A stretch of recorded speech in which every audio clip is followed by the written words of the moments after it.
call this meeting to order. Regular select board meeting, Monday, July 6th, 2026. First order of business is to consider additions or adjustments. Are there any from the board? John? I have one. I got a request for a request of waiver noise ordinance. Carrie Ferrari is going to be having a wedding on July 18th at her place. It's a Saturday. The hours are from 7 to 11:59. The location is 2218 Vermont Route 100C. She said, we're hosting a wedding on our property and we're going to have a DJ primarily with just friends. The DJ is hired until 11, but he may extend. So as part of the consent agenda, I'd like to have that waiver considered. Thank you, all on the board? Yes. Okay, done. Thank you. Anything else? All right, your invoices and orders, those are going around.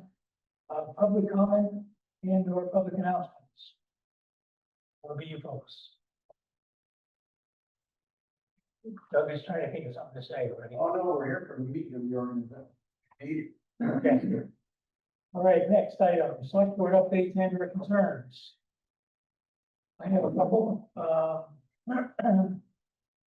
One, there's a tentative meeting with the Vermont State Colleges and the Vermont State University, leadership, this Thursday night at 6 p.m. However, presently we have space conflict, so we're trying to resolve that. So tentatively, there's a meeting this Thursday night at 6 p.m. If there is, that'll be one tomorrow. I'll try to push for and Wednesday. If there isn't, we'll postpone it and we'll try to do it next week. The idea is to talk about their plans for some of the buildings of the college and get an idea of what they're able to say. I will, however, warn you that they've asked for at least part of it being an executive session because they have plans that aren't yet public. So I'm not sure how much they will be listening to. That's one. The second is, our meeting with the village trustees last week. They mentioned, or they asked that we mention the hometown hero banners that you've seen on Main Street, and suggested that if any committees or individuals want to contribute, those are all paid for with non-tax dollars. And so they're looking for contributions, but more importantly, they're looking for nominations of people that it's not limited just to village families, anybody in town. If you have somebody who served and you want to honor them, get in touch with they're interested. Anything else on the meeting? I have a couple. Yeah, please. This Tuesday is the first T&L. Just wanted to put that out there. And this week is also the first pizza oven bake this Thursday. And then I also want to mention with our joint meeting, there was an article that was written in the News and Citizen about it. It was a fine article generally, I suppose, but I think they did claim that the Mill House, author of the article kind of framed it as an unoccupied space, and that the food shelf was going to purchase it. Right now, the food shelf just resides in there and provides free food and services to people. So I thought it was kind of skewed. I wanted to correct the record for other people. I personally feel that the food shelf deserves a better space than the Mill House, and that we should be exploring the options and helping them in any way we can. So I'd like to recommend that we add that to our next agenda and invite the food shelf to come and speak to us about solutions and what they think of the situation. I don't want to speak for them, but I'm curious what they have to say about it. Okay, good, thank you. Can I echo what you said in some respects? I mean, man, salary over there and some of the stuff is cursory to say the least, and somewhat confusing, I would say, on a number of the issues. You reported a little, and you didn't report very much. So, to tell you the truth, I don't think you did a very good job. I'm surprised to hear that. I actually thought it was a pretty reasonable article presenting in the middle of town and kind of getting feet under all the personalities and stuff. So I didn't think it was that bad, but We're all in, aren't we? Doug? Well, I know that after me saying that, I'll probably never get any good press from it. That's why I'm being nice. I don't mind saying it, you know? Yeah, I got the least, it's the highway on that, couple of things. One, he said the village has Main Street, which is, the state has Main Street, and the village has easements, and it said the village has the other roads in town. Yeah, I that's a think good that- point, I think though. that I'll make some correction to that. Yeah, that's an excellent point, I'm glad you brought that up. Yeah, Well, he's emailed me for comments, so I can give him feedback. Other items, board. Okay. Consent agenda. oh, sorry, I have one more. Sorry, I just remembered it. So Kyle News was going to run the Jubilee. She put a post out for volunteers, and myself and Lauren Philly volunteered to help with her. But she needs a couple more volunteers, and she has put multiple posts out to try to get more volunteers, and she hasn't been able to get any. So at the moment, her decision is to not run the Jubilee this year, just so we know. Personally, I think our inaction to not create an events committee is leading us to not have a Jubilee this year. So I'd like us to take action on it and other action on other committees, instead of just keep talking about it. So I'm just putting that out there that there might not be a Jubilee if we don't take action on it. Which would be changed. So if focusing on the Jubilee for a second, if we get more volunteers, then Kyle will I think so. do one more year. I think she's kind of given up hope on it because she's put out all effort she can do on her side to gather people, but she hasn't been able to come up with enough volunteers to help. And she can't run it by herself like she has for that anymore. Okay, let's add the next committee to our next agenda. Anything else? From the board? Go ahead, Diana. Well, I just wanted to add that I was on the group that founded the Johnson Jubilee. And at the time that we did that, it fell under the Johnson Works umbrella, an organization that's now gone by the wayside. But it was an action of us, the business owners downtown on Main Street. And the purpose, even though a side benefit was fun for the community, we did it as a business promotion to try to get people to come shopping. And I'm not saying that that's a better model than the purely fun one, but it's a source possibly for more involvement in volunteers.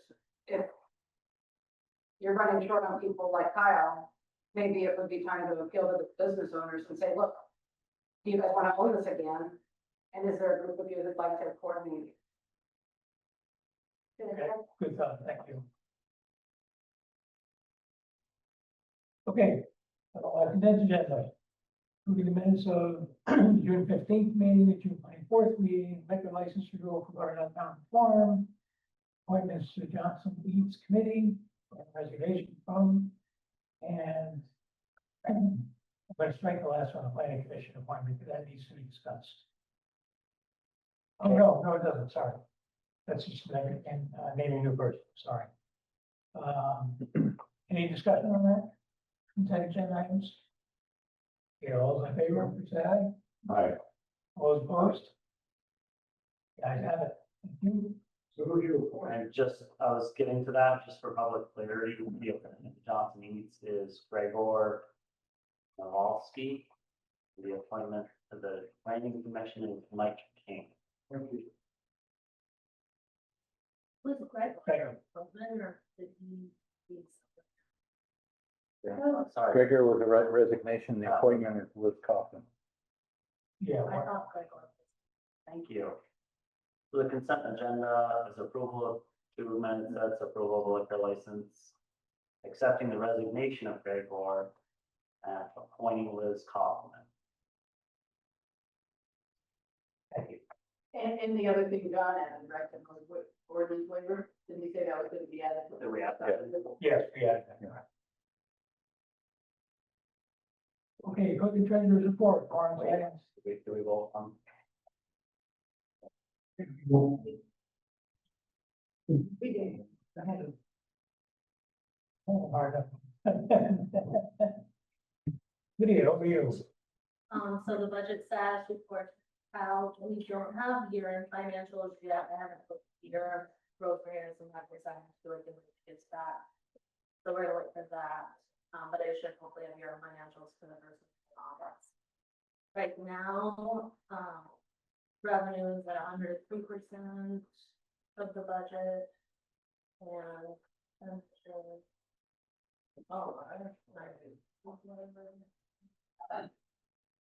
94%. Does that include all of the reserve fund, shifting the funds over that lot? I think Rosemary. We're like 73% before. Yeah, I think that she has funded reserves, that's one reason I haven't closed, because I don't know.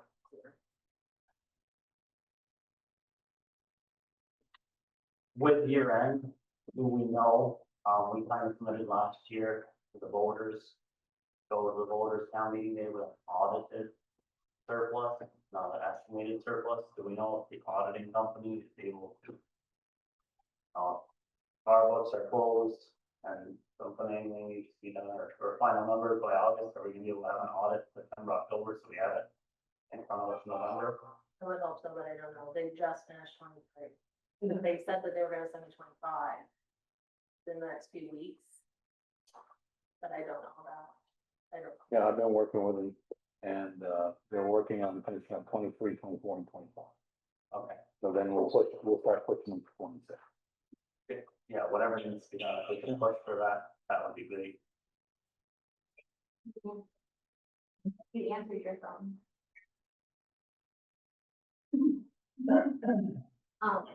Any other questions on the budget? So, Not yet. Anything else want to point out to us? the library received a generous donation of $60,000 today.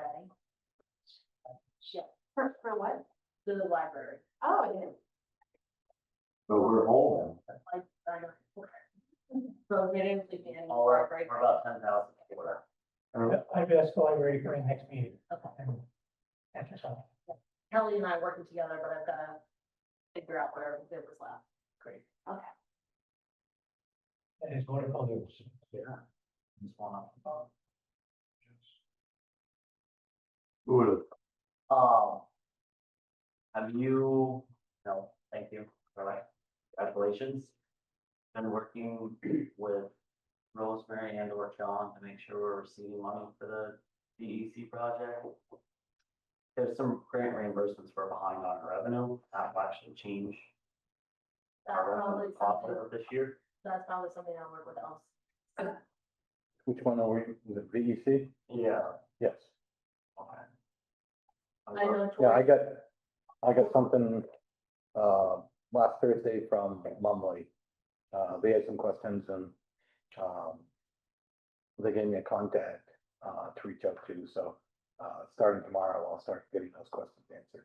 So we can get those reimbursements coming in. Oh, We're super reimbursements from full split up too. yeah, I see that, we're just approving some order support, there'll be more reimbursements coming back. That would be.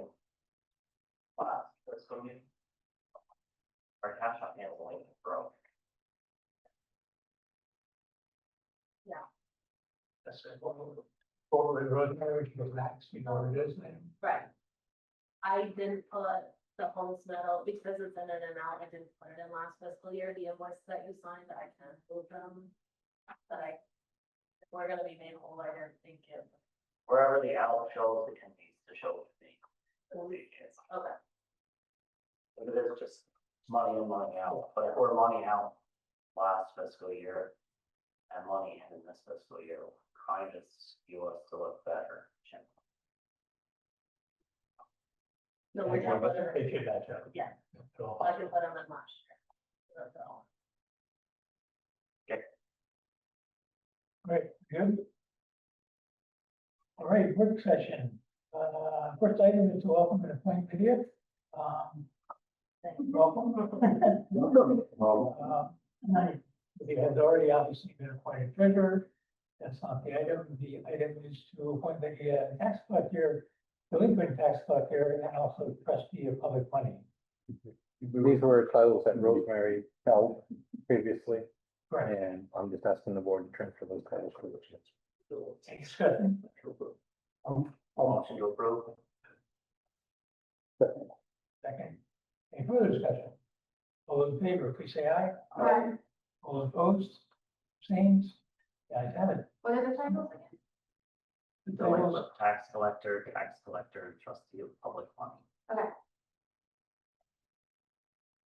Okay, next item, RBRC steering committee grant requests, discussion and consider vote. John, give some details? Yeah, Doug Mull informed me that the RERC steering committee was looking to apply for an outdoor recreation roundtable grant that's available to communities which have participated or are participating in the RERC process. The grant deadline is July 10th, 2026. The RERC is looking to apply for a grant for $15,000 with no community match. The grant is focused on outdoor recreation and public health. The goal is to purchase bicycles that will be housed at the library or Lamoille Valley bike tours that could be lent out. They'd be signed up for a duration and then returned, much like a library book.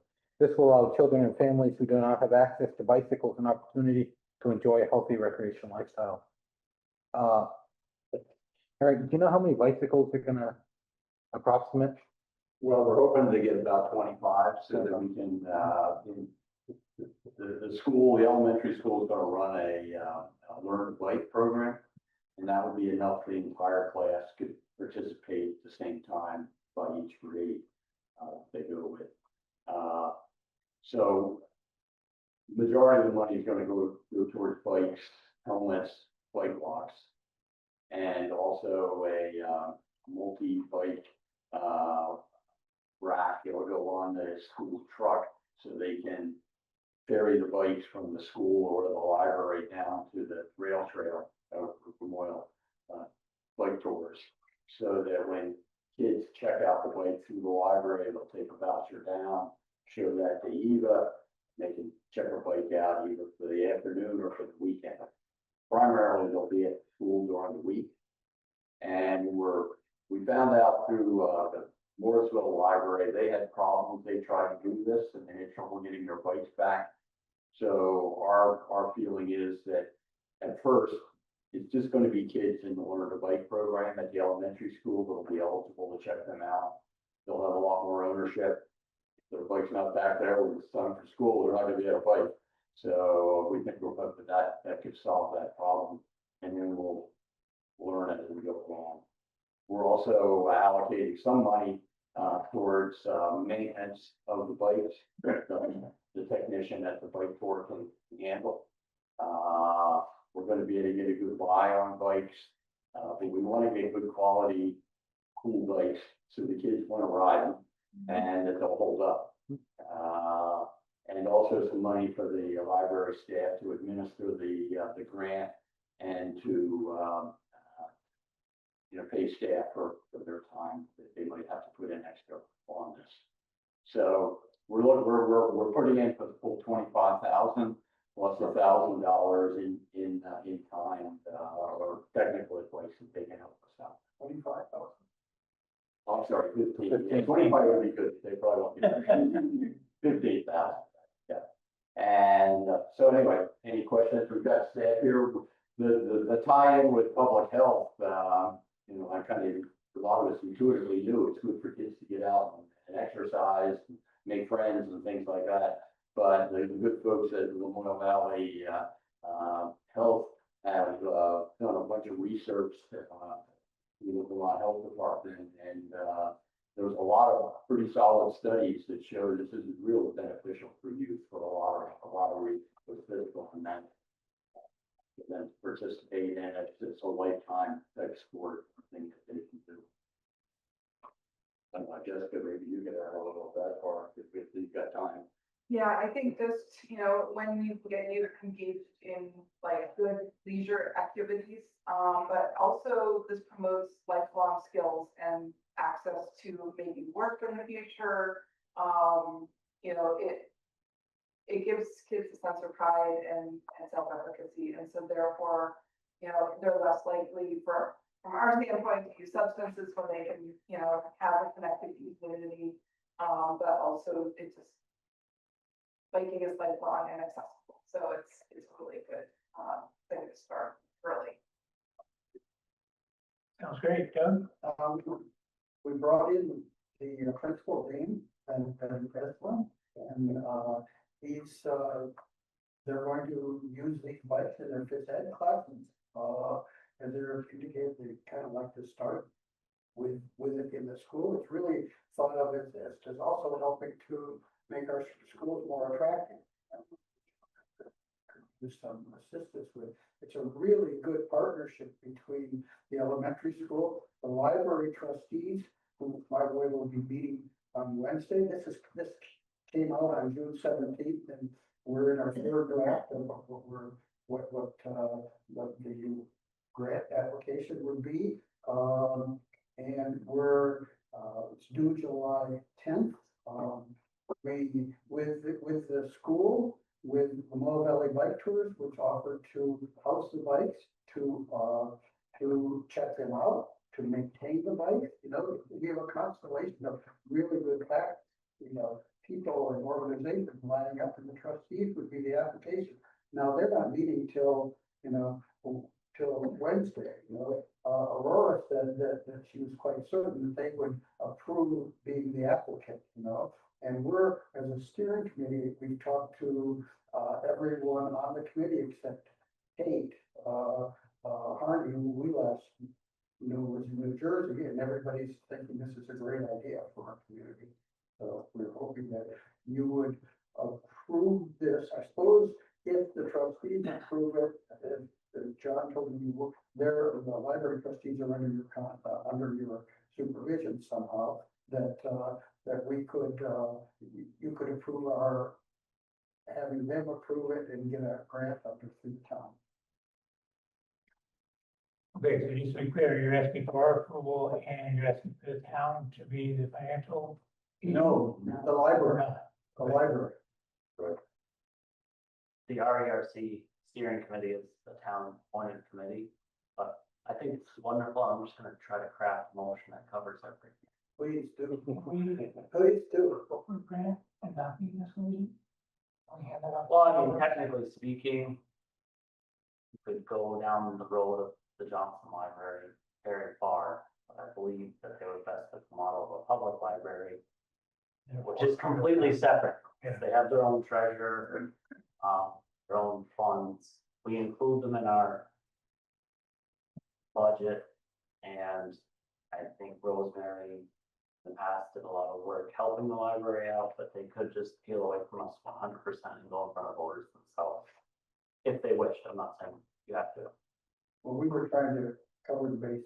Right, the RERC steering committee is a town appointed committee. The library is an independent entity that just falls under the town umbrella a lot because we don't build anything. Fair? Weird. So, yeah, so our motion might have to cover the town having some oversight over the oversight or something.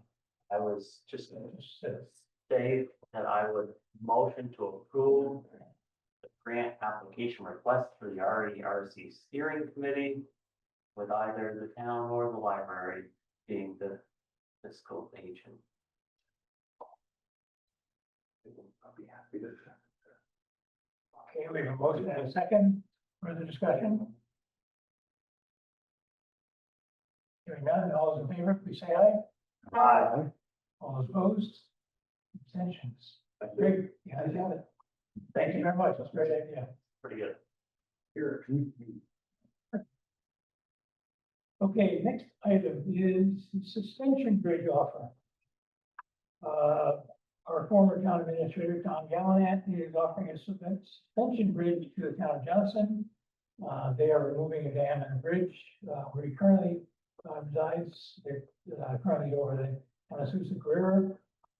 And it's up to us to decide whether we want to accept that gift. We're going to move it here, what to do with it, and so forth. Is anybody gonna follow up to see if that bridge has been removed yet, or it's still across that river? I tried to reach out to Tom, but we didn't connect. I believe it was, scheduled to be moved on the 9th. Tom and I were playing telephone tag today, but never succeeded. So, I think he was calling to see if I had a read on what was going on, sorry. On the agenda tonight, and, I'll let you know. I think we did get a pretty clear understanding that it will not work over the Lemoore. So, I tried to find in the research that was done back in 2003. I guess there was, I couldn't find the reference. Norwich University It's, student. No, Doug helped me locate it. yeah, Doug knows. Because Following yeah, directions I have. was a In the public delegation document. for bridge. yeah, I couldn't find in the document where it mentioned anything about bridges over the Gihon. Was there? Yeah, Yes, it was. yeah, the Georgia Balch footbridge from the 2003 plan. I think it's on page 17, if I recall, Where was that located? in the old documents. How many Or plans. I think it was under plans, not documents. Physical question, where's the bridge? Yeah, where was the bridge going to be? I think Just someone else. My understanding is it was from the old co-op property, which is now down the street, across to Mayfield, essentially. Maple Fields, essentially. Yeah. Which is one of the logical places where it's narrow and you could certainly script it that way. Mhm. I was pushing that idea back then, and I sent a letter in that said that, the genesis of that was, all the student population that was going up the hill. And it would have been a direct connection to the old access to the college. Which, you know, we don't have that good problem anymore. I think, I think it was a wonderful offer, and it was definitely worth folks taking a good look to see if there was any possibility. I think we still have concerns over things like liability, insurance, will the bridge pass inspection? I'm a logistical nightmare. Well, can we take, You you gotta- know, does it come apart in sections? I don't know, or is it? There's a lot of questions Yeah. and we haven't received any answers. So, You know, one of the difficulties is getting hold of Tom and getting I told that, information just back. told that there the other day. Personally, I And then feel you bring like it a up lot of first. loop in town would be really nice for both citizens and visitors alike. I'll spend it big for that. And, you know, Yeah. it would be a really nice thing to investigate. My question for the group, when we heard about this was, is it a 2026 priority of ours? I think it's a great idea. I'm just not sure what time it's now. An old bridges, so we make it happen, but just one opinion. I don't wanna be a purveyor of gloom and doom, but I'm glad that you spoke up for that, Peter. It does look kind of old. I did mention to a select board member that it would be a logistical nightmare to get it here. And then what are we gonna do when we get it? So I would certainly not support getting it over I thought we could actually park it in that little pull-off, the bottom of your driveway. here. I'll motion to deny the gift With thanks. with thanks. Yes, it is a wonderful, thoughtful thing. I feel like we would be getting a gift and try to build a project around a gift that may not best fit the need of the community. Might be spending good money after. Let's get it out of the way. We have a motion. Sorry. Oh, second, okay. Second, any further discussion? All those in favor of the motion, which is to deny the gifts, please say aye. Aye. Aye. All those opposed? All right, the ayes have it.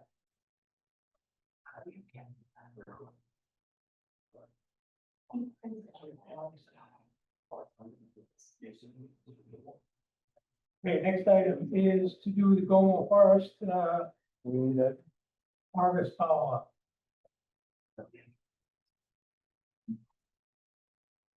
John, you want to do this up? Yeah, Forster Mike Green is here tonight, to answer any questions that select board may have regarding a quote for forestry service.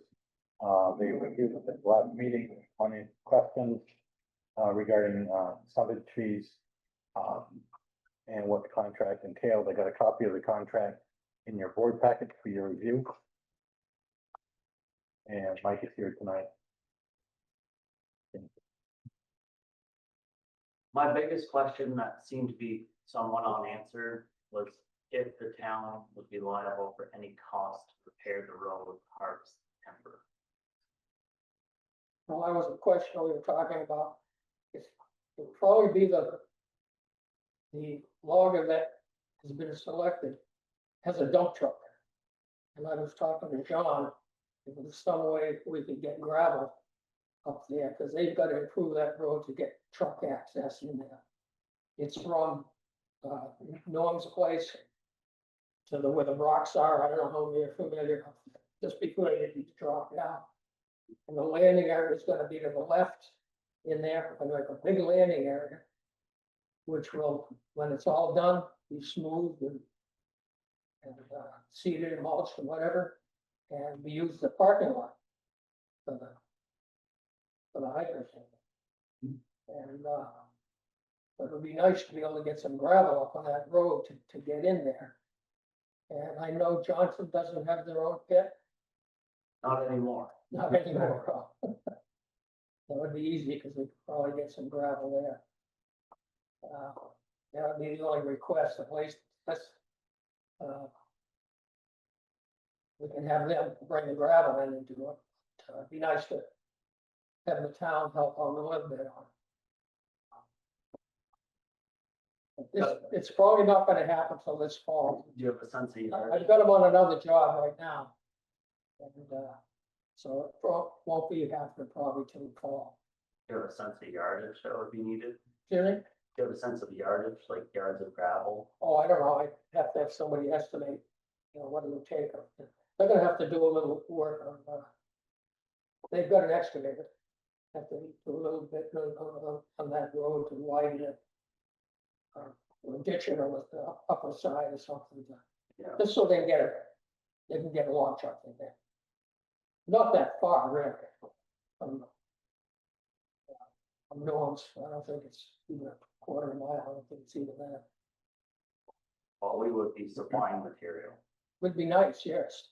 Would be nice, but we don't have to. No, it would be nice, you don't have to, I don't know how we could. I don't know how we can force you to do it. Well, I'm just trying to get a sense of, like, the income's not really gonna be there, my understanding, not very good timber, what Noel said. If the What do income- you estimate for the income? I couldn't tell you, I couldn't tell you. Cause we do it all in a mill tally. And when I worked for the state for 30 years, mostly, actually French Hill I know French Hill pretty well. And, but we did there, we'd go in and mark all the trees and figure volume and then put it up for bid. And that took time and effort. Sometimes the highest bidder isn't always the best person to have in there. Because they're always looking to squeeze the bucket. Hope they don't steal any trees. The guys I got in there, they're working with me for a while, they're really good. They're not good, they ain't working for me. I got about 3 loggers that I pretty much keep going full time. And I'd rather have somebody that I can trust. It saves a lot of trouble. I know I've had dealing with some of the loggers on state land for all that time, and we got some stories to tell. Yeah. But also I'm gonna have a $2,000 bond on them, just as a precaution in case something happens and. Don't do that. Like I said, they're not gonna be able to start probably till the fall sometime. And they'll probably be going all winter up there, which is good. I'd rather have the job in the winter. It's a lot easier on the ground. Now,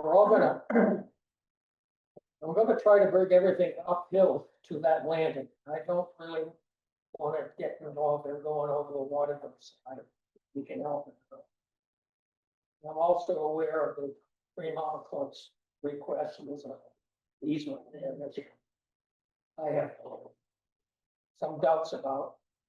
I talked to John a little bit about it. My thought is just to take that, it's kind of an L-shaped piece. Take that piece to the west where the brook is, that's the boundary. I'd sell it to them. Make it part of the Long Trail State Forest. Along it first. What's that? Along it first. Yeah.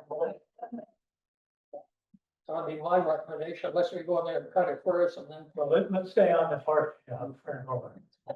Do our circles well enough. Eric? I think another consideration I chatted with Mike earlier is that, that land up there, I don't know if you've been up there a long time ago and now recently, but it's really grown up.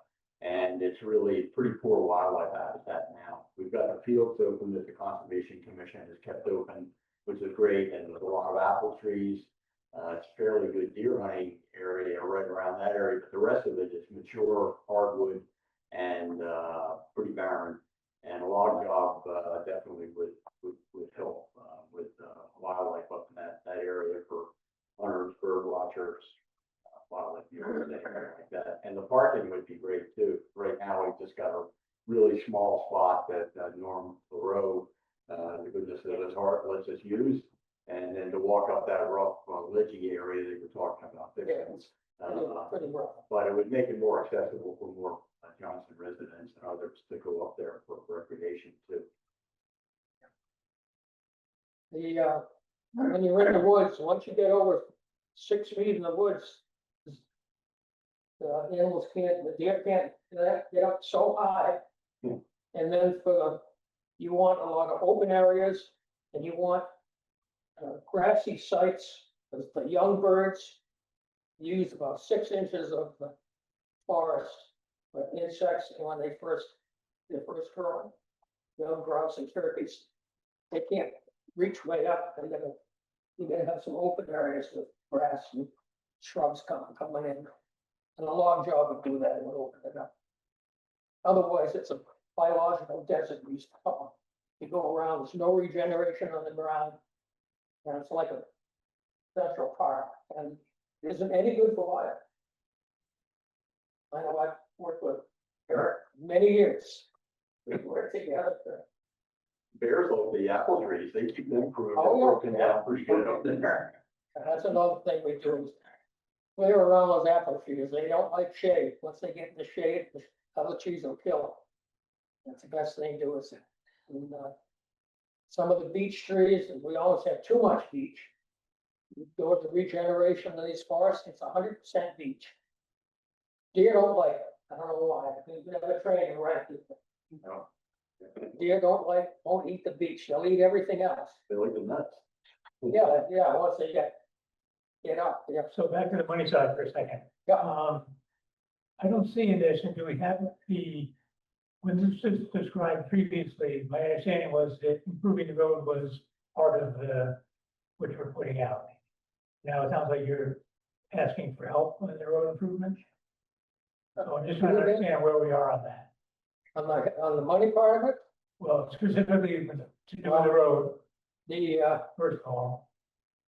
Or what that would cost? Well, my understanding is that this proposal includes fixing the road to get access. Is that your understanding? Yeah, right now, it's up to them to do it. We haven't put anything in there that the town would do it. Well, that's what I'm trying to get at. We don't have anything in writing in front of us, so that's why that's why we asked you to come in today, because we need. Because it's usually up to, also a lot of operations, it's usually up to the contractor to fix the roads up and stuff. It's never the landowner. Okay. Unless I've had places where I had to put bridges in. And I've had the landowner pay for that. Because once the log job is gone, the bridge is there for the landowner to use. Unless it's a temporary. The temporary one, it's the logger's business. Okay, are we gonna see something in writing to that effect?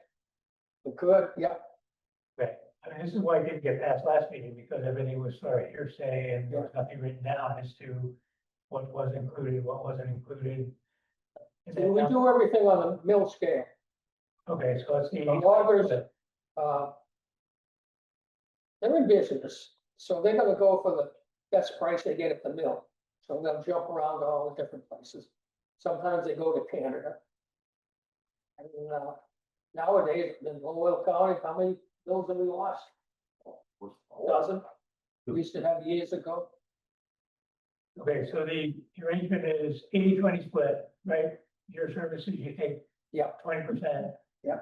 And then the 80%. Goes to town. To pay. Yeah. The trucker and so forth. Yeah. And we don't have any idea. And I can't predict what that would be. John? Mike, can you explain a little bit on stumpage? Because my understanding on stumpage is, say, hardwood logs are going for $100 a cord, then maybe stumpage would be 30% of that. So then that would be $30 a cord. You would get 20% of that $30, and then the town would get 80% of that $30. Stumpage is the value of the tree on the stump before anything's done. Once it gets cut, there's money involved and. Right. But that's what the logger pays, is what they call stumpage. They're buying the tree right there. Okay. And a lot of times, you're lucky if you get $25 a cord for firewood. That's right. Most of the time, they try to get it for $15. Yeah. A cord for firewood. That's for the 80-20, I was told. But the 80-20 is after everybody's got their cut at it. Right. So if they sell a solid log, they're gonna take 2/3 of that, and the town is gonna get actually 1/3 of that. And then you got a 20% cut coming out somewhere in there too. So where does your cut come from? Comes off the top. It would still be the 20% of the fire. But these guys are in the firewood business too. So there's an almost added income, because a lot of people just go in and take the logs. Years ago, that's all I did, we cut to 8 inches on the upper end and leave the rest of it in the woods. And then the 70s came and everybody wanted to cut firewood, and now that's a big business. And these guys, it's one of their big businesses is firewood. And a lot of those trees up there, that's what they should be. Well, it is firewood, some of them aren't that good. We take the junky trees up, the ones that are got a fork in them. Because every time you have a fork in a tree, it's a weak spot, and the wind starts blowing, and eventually they split when they get up. We take those, we take anything that's got a scar on it, or a broken top, or always something wrong with it. It's bent. Something will never make a log, but it'll make firewood. And they take it down to, something like that. And I usually try to keep the brush down about 2 feet from the ground, so not sticking up. So I think we're all in favor of this conceptually. I think what we would like to see is something written down so we understand exactly what the financial break is, who is responsible for developing the road to get in there. Because just in the town's interest, we can't just say yes, with an uncemented proposal. You see what I mean? Is that something you can do and come back to us? Can we authorize John to sign it if he signs it? As long as the board's okay with it, and I want the board to see it. I can I prove would think. Can we just make guidelines right now? What we need to see in our. Sure, that's good for the board. This is the first time I've been in there. This is not the first time I've been in. Not the first time I've been in there either. I'm not doubting you, and I like, Yeah, I said, we we're in did favor back of this to- project, but back in in the the interest of 70s, the yeah, town, we did we need this to have things written down. We can't just If this isn't gonna happen till fall, there's no reason why the board couldn't see the finished product before we approve it. I'm gonna have to line them up. Yeah, it's not like it's gonna happen tomorrow. I do think if it came down to need, I mean, we have excess crushed gravel down there, transporting it's a lot more cost. I just don't want to have that cost of town money. It improves our RTP compliance too. I think, like I said, I fully support this idea. I just like to see it written down and then the board has, here's what we want you to approve. So if you could do that and come back as soon as we get the lined up, that would be wonderful. I guess all we need is the explanation of the stumpage, what the town is gonna get from $100. Have you been involved with the logging operation before, anywhere?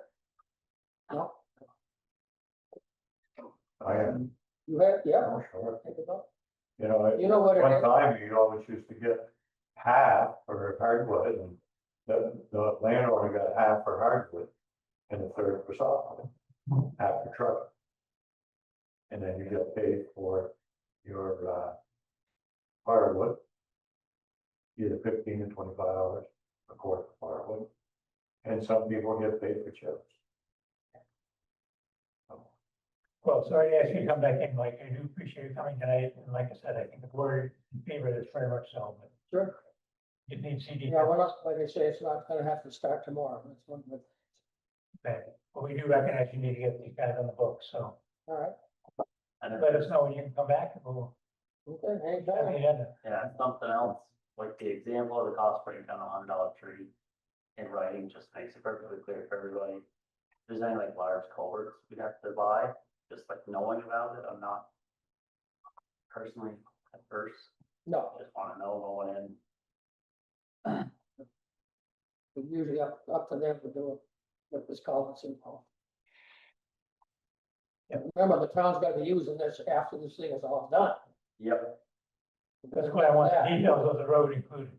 So What do you? once the job is done, road is improved, and that parking lot's in there. We don't want a super highway. Oh, no, Won't be government either. All right, Mike, thank you very much. Hey, Mike, when do you think we could get together? what's that? When would you like to get together? Anytime. Okay, next item. Anytime. It's code administrator. Let me know, can we make this Okay. quick? whenever your schedule is. Yeah, I think so. I'm also to appoint John Sutherland, the form-based code administrator. Point of order, Can we amend that motion to include pending planning commission nomination? of said- That's exactly what I said. Nobody seconded it. You did it. Second? Second. Okay, discussion, Charlie, please. well, Okay. the administrative officer is nominated by the planning commission. That's in the form-based code. State statute is identical. 24 VSA 448, 4448, paragraph A is identical.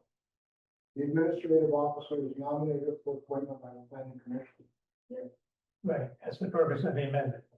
Because we would, I understand the planning commission did have a forum last meeting, so you weren't able to have this conversation. So I'm hopeful you'll be able to in the next one. Is that it? It hasn't been done. We have not nominated anybody. But the motion was to appoint John Sutherland pending planning commission recommendation for appointment. I don't know why you put your cart before the horse. I think that's a great way to run a railroad. It's a great way to do what, Carol? Run a railroad. Okay, we have a motion and a second. Is there further discussion? I mean, if it's gonna create a bunch of heartache, I guess. Tell the planning commission to put forward a nomination and we can, Well, we have a motion and a second. All those in favor of the motion, please say aye. Aye. All those opposed? Nay. The ayes have it. We look forward to hearing from you folks, Charlie. Don't hold your breath. Okay. Next item is industrial park update. John, Carl is online and, oh, yes, good. Hi, Carl. Hello.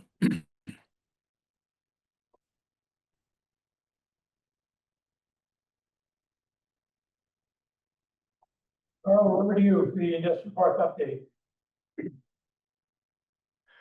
So I believe the select board has a memo that I wrote last week. And we could quickly review that. And then the select board hopefully could give some direction on proceeding with the bidding of the industrial park work. So looking at that memo, your grant from the NBRC of $861,945.42 was 50% of the 2023 construction cost estimate with a 10% contingency included. Then in 2024, the town was going to seek voter approval for bonds amount to provide its 50% match. You proposed a bond of $590,000.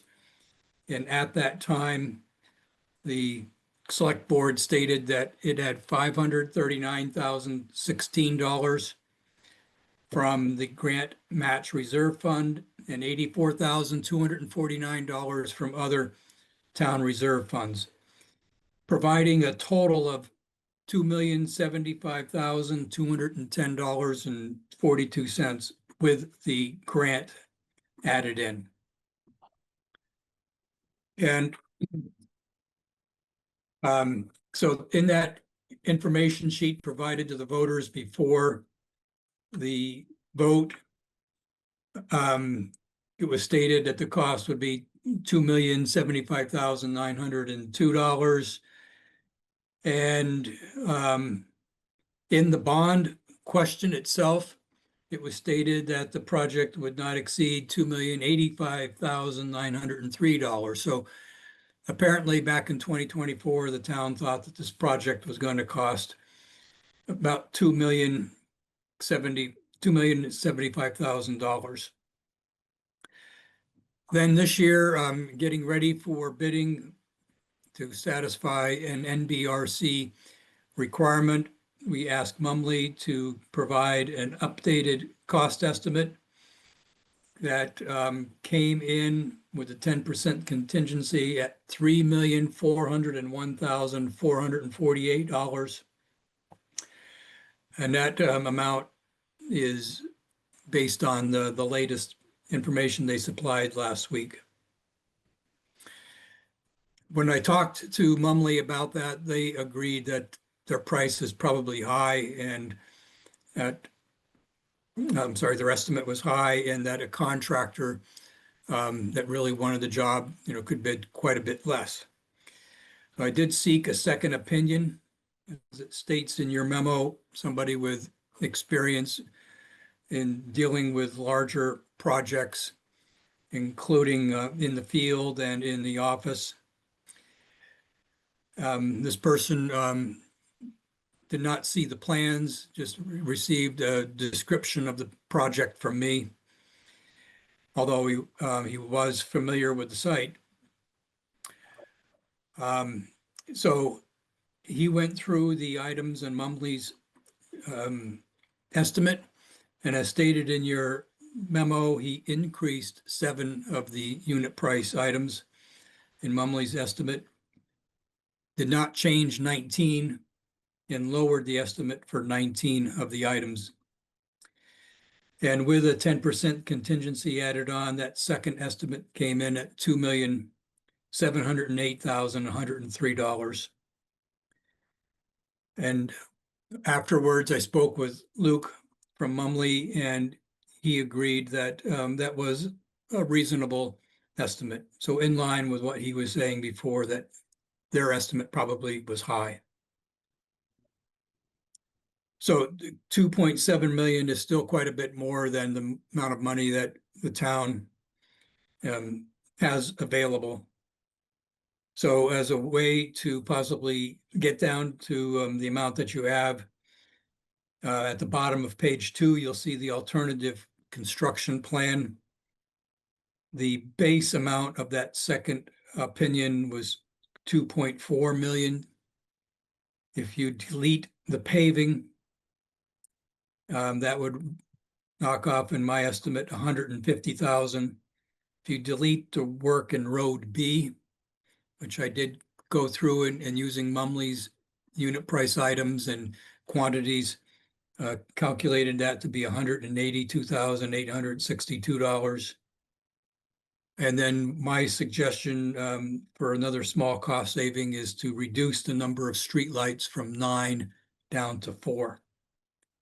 That would get you down to a base contract of $2,091,549, and with the 10% contingency, 2.3 million even.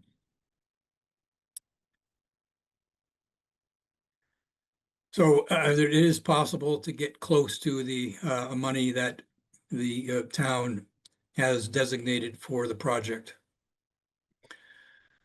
Also in the memo, I provided information here because I was asked if NBRC could provide additional funds.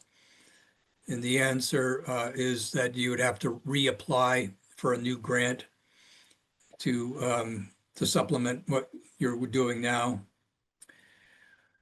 As I stated at the outset here, the need right now, what we're looking for is some direction from the select board on how to proceed with the bidding. And then I provided a section on the consequences or ramifications of these changes that you might make. So if you eliminate the road paving from the contract, that means that you would have to pave the road as you sell a lot, and you could be looking at paving the entire road A if the first lot sold is one of the 2 up at the top of the hill. If not, you could consider paving the road through your town general operating budget and include the road paving in the 2027 or later year road paving contract.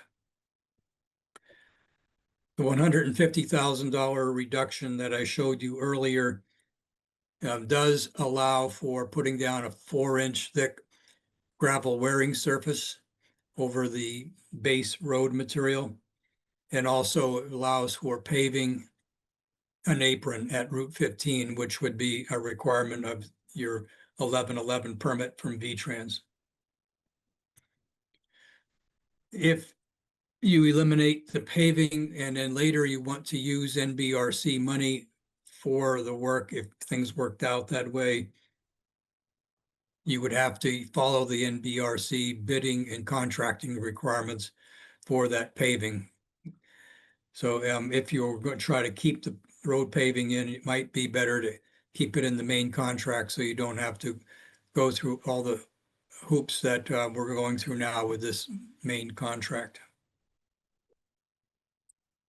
Carl, NBRC also says that the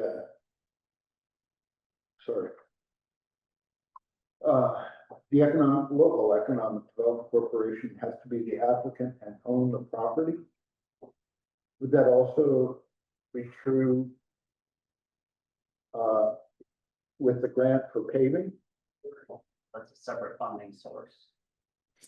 Yes. That part about the local economic development corporation's involvement is if you apply or you ask LEDC to apply for a rural industry development program grant. That's a state grant program, not an NBRC grant. Thanks, I see that. Thank you. All right, regarding eliminating Road B, there are several lots along Road B, two of them front on Road A. So if you eliminate Road B, you would be losing 3 lots. And those lots total 1.36 acres with a range of just 0.36 of an acre up to a little over half an acre. Considering the lay of the land up there too, the grade, it's not a big loss to lose those lots. They might just better serve the frontage that's on Road A.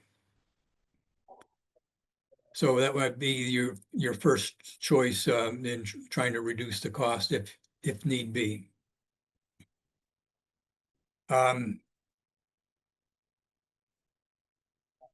And regarding the bidding for Road B, which is in the final section of this memo,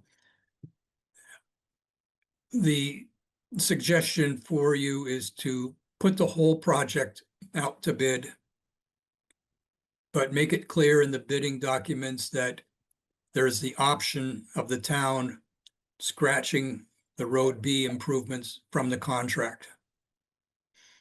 That way the contractors know that you are interested in doing it, but the reality is that you might have to cut it because of the cost.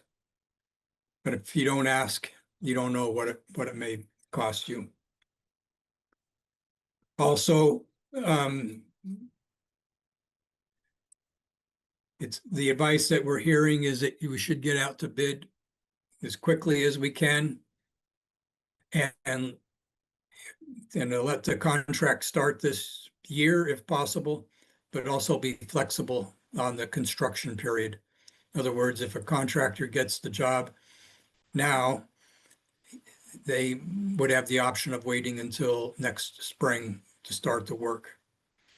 And as noted elsewhere in this memo, both sources that I was talking with said 60 to 90 days is a reasonable time period for construction.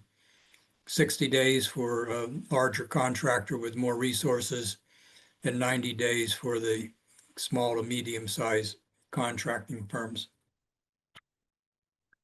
So that's a lot of information. I suppose you have questions about this information and about a strategy. Well, thank you, Carl. Thank you very much. It's no secret when this project started, it's considerably cheaper. And we didn't have the prospect of that very large industrial park going up in Morrisville on the Lakeport Road. And because of that, I really question or not whether even if we build this, we're going to even fill it. And I know it would be a lot of loss to cut and run, but boy, I tell you, if we could cut and run and not lose a lot, I think we'd be better off. Because we could have an exercise of futility for this whole thing at this juncture. Isn't the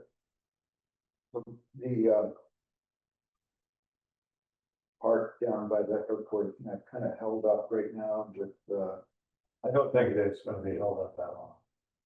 A lot of that stuff was in place long before these people put up a big fuss about it. I think it eventually will go through. It'll just take a little time. So Carl, to answer your direct question, I personally lean more towards option for bidding number 2. Well, instead of, I would like to add alternates for paving and Road B. Does that make sense? If you put the whole bid out, as a one big project with an alt deduct for deleting row B, you'll never get all the money back. That's it. They'll say 3 million, they carry 500,000 for row B, they'll get 400,000 back, it'll be more profitable. You put the project out as road A, add alternate for paving, add alternate for row B, the number will be actual numbers. Does that make sense? I understand. I think, hearing you correctly, Evan, that you prefer option B for the bidding, release a reduced scope of the project for bidding with options for possibly adding in the paving and adding in road B. Yeah, there would be an add alt for paving and add alt for road B. Evan, which one of those two options would be your first option to add in? Well, Bill, like in the bid document, I'm wondering if it's too much of a pain. The bid document will be project this much. Add alternate 1, add paving. They'll have to give a number for that. Add alternate 2, add road B. They'll have to give a number for that. And we can select the add alternates that we want. Okay, so you would not advise in the bidding documents which one of those two options the town would opt in first. You would just wait to see the numbers? Yeah, I would, because if they're bidding it and they know which one you want. Construction numbers and commercial construction are very easy to skew. Okay, You know, you might add, like add alt 1 would be adding road B, add alt 1A would be paving road B, and add alt 2 would be paving road A. I'm sorry, you were asking me now, Evan? I was just saying there would kind of be an add alternate to add road B, and then there would be sub add alternate that would be paving road B. And then there would be another add alternate for paving road A. Yes. Obviously, you're not gonna pave road B if you don't build it. Correct. But if we could build road A and pave road A and build road B, obviously I'd rather see the whole thing done, but if I were to shape one thing, it would be paving road B. It's kind of a blend of your two recommendations. I'm just going at it from the bidding side of, we want this project. And this is a possible add and this is a possible add, instead of saying we want this project and this is a possible deduct.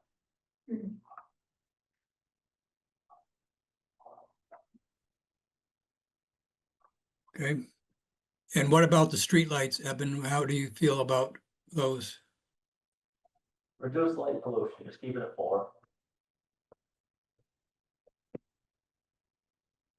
Well, the lights would probably be tailored not for light pollution anyway. Probably. So Yes. you they could are. use that, just to save it 36 down. But you gotta save wherever you can. Right. If at some point in the future, we were able and felt the need to add light, we would be able to, right? Sure. Any money we want. Yeah. We could. Yeah. You can do anything if you have enough time and money. I mean, I haven't seen the latest set of prints. There's not like granite curbing or anything like that in this park. Is No. there? Okay. It's marble. We could have cut a lot right here. A lot. You wouldn't want marble because that's softer than granite.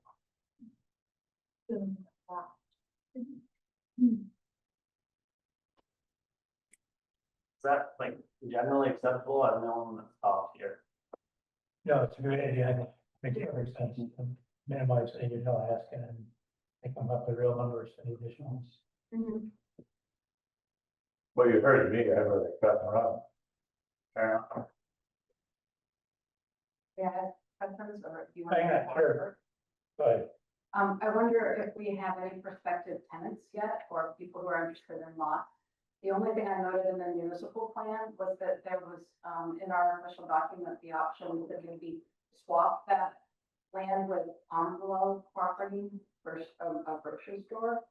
And the municipal plan said something about swapping the Pomerleau, and that's the only interest I'm aware of that's been announced publicly. And I know people are probably, don't want to go public with this stuff, but it also seems like keeping in mind the comment I made about the Jubilee, that if there are people who are interested in locating there, maybe this would be the time to get their input and or their money. Because, it seems like only fair for the people who are gonna be using that space to maybe have a say in how many lights go in, as well as sharing the cost. Why should the town pay for all this infrastructure for basically a private business? It seems like it's fair for the private business to contribute to the cost of it. A lot of towns have done that. Yeah, but there's also a lot of industrial park space going empty. Yes, that's true. I agree with you. At this point, unless we have a tenant in mind, it kind of seems like a boondoggle. Exactly, and the thing is that the whole project has always been like a field of dreams. Right. You build it and they will come. It has always been, as I've said before, pushing one end, grabbing the other. And that's basically what it's come down to. And like I said, when I first started talking about it, at this time, the Morseville deal was not even on the table years ago. And the price was a lot cheaper years ago. And this has been going on year after year after year. And so the price goes up year after year after year. And that's why we're at this approximately $3 million deal, 2.8 million, if you take the last figure. But we're too far into it now to cut and run. Because there's a tremendous amount of money that we would have to end up paying back, probably to somebody, if we didn't complete this job. My second comment / observation is that in light of ongoing challenges in working with the village, and that there's going to be infrastructure involved with that lot. There's going to be roads, there's going to be sidewalks, maybe. I know it's kind of stupid to put it in without a sidewalk.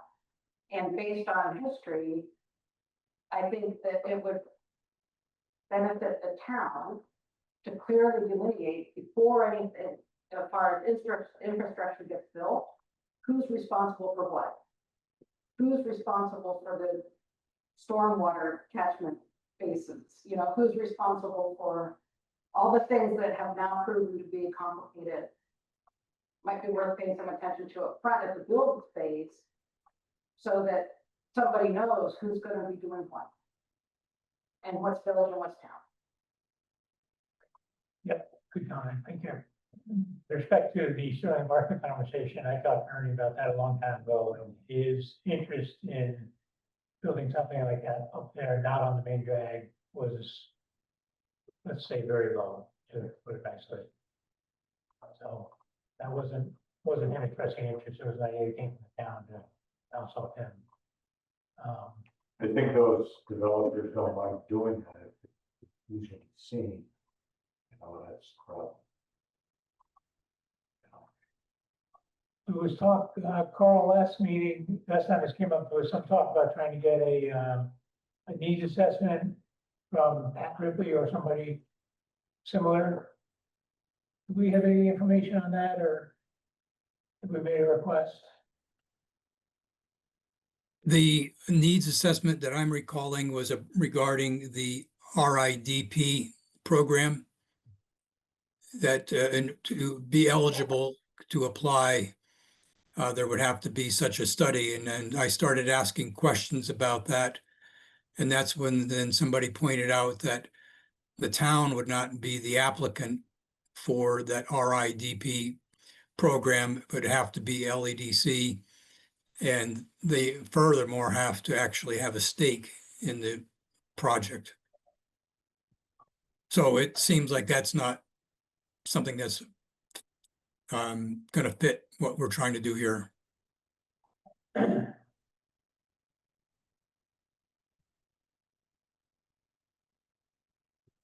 I wonder if LCPC might have any information in that regard.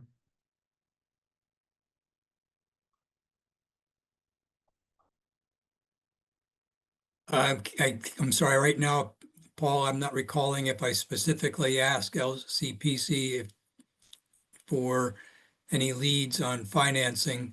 They were brought into the discussion regarding the RIDP because of the first thing that I heard was that there's this RIDP program, but you need to have a market analysis or a needs assessment and so on. So we started asking about that. But I don't recall specifically asking the staff there if they're aware of any other funding. Well, I was thinking both the funding and also of the market need for such properties. You know, just more and grist for the mill to help us decide on elimination of options and so forth. To point about reaching out to businesses or entities that could have interest in being tenants. When do we think we would hit that phase where we're like reaching out to people? Could it be now? It could be any time. We don't have a marketable lots. I've spoken with businesses about their interest. And there's interest in lots. It would be hard for them to make a commitment saying this project could be 2 years out, or it could be, you know, so far out. If we had, I think if we were further along and like what Evan was saying, if it was lots and we could designate that it was affected those lots, then I think we'd be more competitive. Push it out too far, that'd be another $2 million. Well, But I it's mean, not too soon to be thinking about people to approach, though. Okay, sorry. yeah, I think there were conversations had 15 years ago with businesses about this. And, you know, time goes on, right? It's a unique parcel. Probably the only one in town that would fit the need. I think we should continue. Do you need a motion from the board on your request, Carl? I'm happy to form one. No, I think that you could give me a consensus and we'll prepare bidding documents based on the direction you give us. And then before that goes out, then you could review all that and say, yes, this is what we want. The points that you were raising about what would be the base contract, what would be the alternatives. We also have to agree on something, the other point in the bidding documents, and that's your basis for making a decision about the award. And that's an NBRC requirement. So we have to put that in writing. So you might want to state in the bidding documents that the award of this contract will not be solely based on price. You might want to consider qualifications and how much time contractor says they'll need to complete the work. And also sometimes the engineers point out that some contractors' bids are unit prices are way out of line. In other words, I say just picking an item A, everybody's bidding 95, 106, $108, $103 a unit, but somebody else comes in with a price of $220 per the unit. And then on another item, everybody is bidding around 150, 145, and this contractor comes in with a unit price bid of $60. Sometimes that throws up a red flag to the engineers.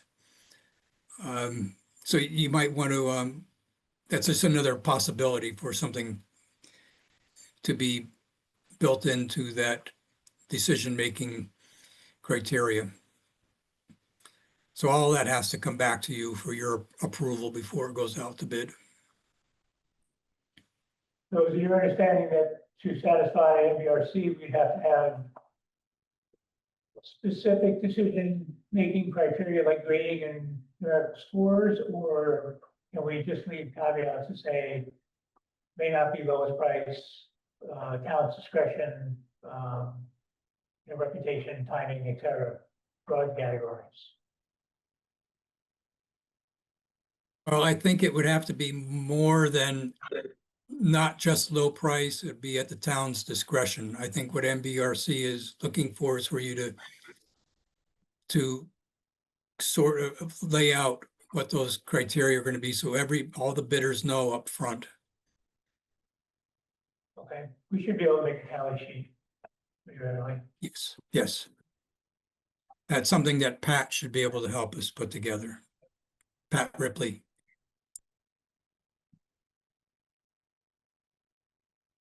Do we need to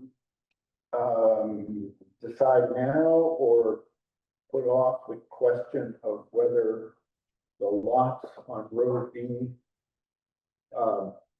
just sit or whether they are absorbed into the neighboring lots? That was one question, right, Carl? Yes, so if you choose not to develop Road B, so I guess there's two possibilities there. You could redo your subdivision to eliminate those back 3 lots and increase the size of the 2 lots that front on A. Or you could just say that this is on hold. And in some point in the future, you'll develop Road B to make those other 3 lots in the back available. But we don't need to decide that right now. Is that what you're saying? That's correct. I think right now you need to work on this bidding specs in the contract. General board consensus, put out smaller project with pad all Yeah. nights. Yeah, Okay. that's Carol's recommendation. All right, Carl, I think you have consensus. Go with Okay. it. Get it out. Yep. Basically, it's option B under the option 2 under options for bidding with alternates requested for adding in the road paving and Road B utilities and road base. Yeah, And 4 streetlights. Correct. Is that coming back to the board for approval or? Okay, the whole thing, Basically, you'll see everything later. okay, sounds great. Okay, Thank you very much, Carl. okay, have a good night. Mr. Chairman, I would have a change of thought on this whole project. I think that when it was sold to the public, it was gonna be a lot cheaper than this. I think that, we may end up not having what we expected to have, or if we do, it's gonna cost more money. Like I said, I'd like to cut and run. I also believe that the majority of the board will go forward with this, and there will be enough votes. But I'm having second thoughts, and I may vote in the negative on any more votes concerning this so-called industrial park. So noted. Thank you. Okay, next item. Paul, I'm sorry, excuse me. Sorry, Carl. Just one more note on a different subject. You talked about the bridge already, I understand. But Tom Gallinat called me today, and he was aware of what was on your agenda, and I suppose that's why he asked me to relay to the select board that on Wednesday, after their pre-construction meeting, he'll have more information about the bridge. Specifically, I guess, about the I'm not sure the right word, but tie-ins. So where the bridge cables connect to the abutments. Right now, they're not aware, they don't know how they're going to be able to remove those. And they're hoping that the contractor is going to provide that information on Wednesday. So he asked me to relay that information, so that's it. Hi. Thank you. Okay. And I relayed, tonight, the decision of the board. Okay, So this is a done deal, we're moving on. Thank you, Carl. thanks, Carl. Appreciate Okay. it. All right, next item is Julian Scott House Task Force. Yeah, the task force was created, there's 4 options to preserve the Julian Scott House located at 384 Lower Main Street. Duncan Hastings, Doug Moldy, Mary Jane Smith, and Mike Mankey have expressed interest in being appointed to the task force. I motion to appoint Duncan Hastings, Doug Moldy, Mary Jean Smith, and Michael Manka, sorry, to the Julian Scott House Task Force. I'll second. Great, have a motion and a second, any discussion? I was wondering if the select board had anybody else that they could recommend, maybe we reach out to. It's a good start right there, I think. I would recommend Lois Fry, but I'm withdrawing my recommendation as we speak. You want to lose tonight? There were some folks elsewhere in the state who were very interested in this, and we did decide that didn't have to be a resident, right? Right. Yeah, We did decide that. So I so, think we can let these guys start and draft people. yep, Yeah. Further discussion? All those in favor, please say aye. Aye. All those opposed? The ayes have it. Could you let them know that they well. can invite people to join their task force? All right, thank you. Yes, you can, please. Next item is the liquor license renewal process. Just talking about the process by which we renew. John, or? Yeah, I got a correspondence here between Susan Tinker and Evan. Susan was asking, requesting the select board to review the process for reviewing liquor license renewals. Previous select board voted that liquor license renewals received by the clerk, where the applicant has no known issues or violations, could be approved by the clerk. The application could then be added to the consent agenda. A letter would go out to all liquor license holders, advising them of the process, allowing the select board to retain their rights to revoke the license if violations occur. A copy of the town clerk's letter was included in the select board packet. All new liquor license requests would continue to go to the select board for approval. All right, I would like to make a motion. Any liquor license renewal without any known violations received by the town clerk and be signed by the town clerk.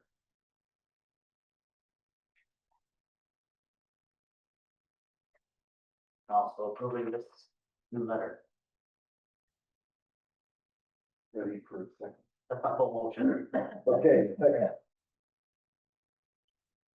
Okay, and somewhere we're gonna include the language that the select board retains the rights to. Approving it in this letter. So our current process when it comes to the select board for us to approve, but you're saying just to let Susan sign consent? On all renewals that don't have any issues, so like, you know, Maple Fields has had one for a decade. Yeah. If they don't have any issues, they can just get their renewal. Same thing with restaurants. Mhm. We've had here. Farms, Okay. Vermont State University. Okay, got a motion, we have a second. Further discussion? In, I guess there's no like laws around us doing it like that, I'm curious, or do other towns do it that way, or? They used to always have to come to the board for the chair's signature, and then they went electronic. And when that happened, we made the same motion for Rosemary for any renewals. Send the standard letter, there's renewals without issues. Okay. We don't need to hold up private business for a lack of a better term, bureaucratic process. Mhm. I have a question. Okay, that's Go ahead, please. order. What is the refreshment for issue? Is it like any issue? sheriff's department will let us know, or doesn't the state liquor board have on their renewal? The Department of Liquor and Lottery has what they call Project Riot, and that's where they track any stores that don't pass compliance checks or any other establishment. So, but they don't necessarily, I don't know if they send out that automatic reminder of how meeting with DLL on Thursday, so I can ask. That'd be nice. But you may have to actually go in and manually check that monthly. So just raising awareness about that, not asking to interrupt your process. Maybe we ask Susan to check that before she approves.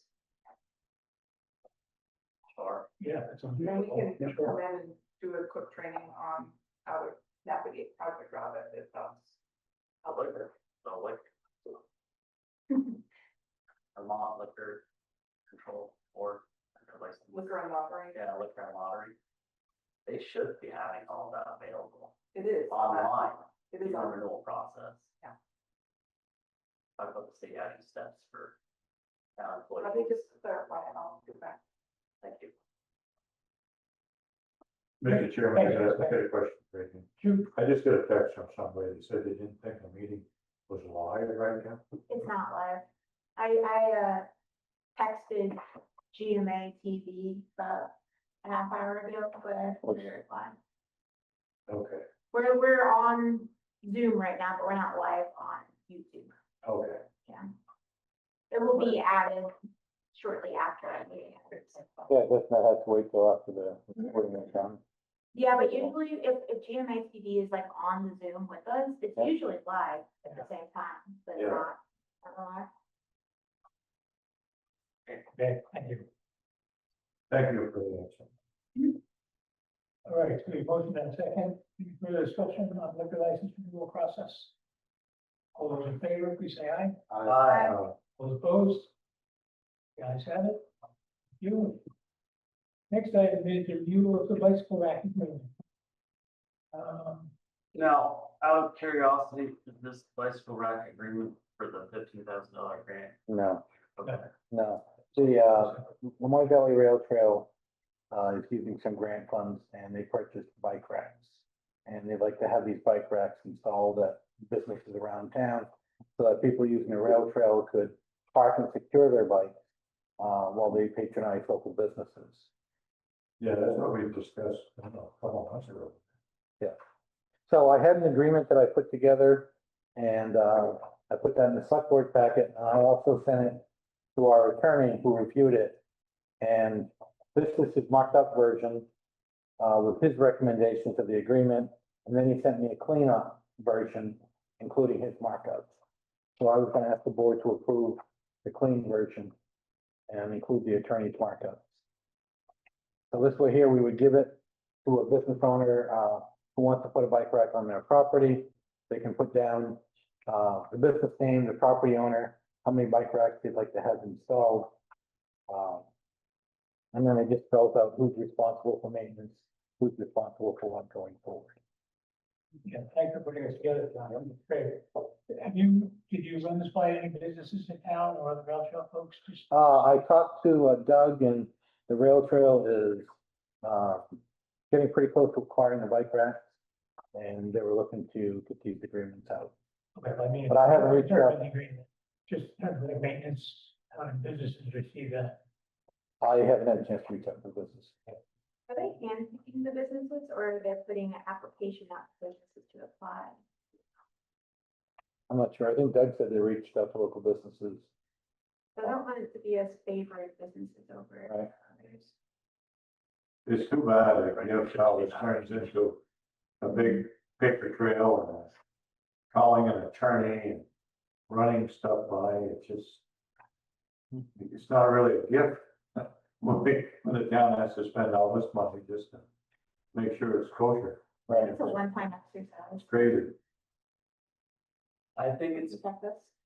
a solid document with the attorney's markups. I would be willing to approve as presented with the town attorney's markups.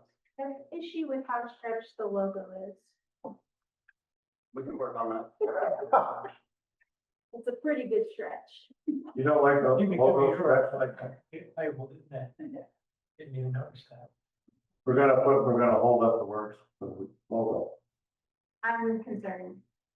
If that was a motion, I'd second it. Line, Strike the logo. No name, Adrian, heard about it. you're the concern. Okay, we have. We feel your pain. Second, further conversation. Second, arguments. Hearing none, all those in favor, please say aye. Aye. All opposed?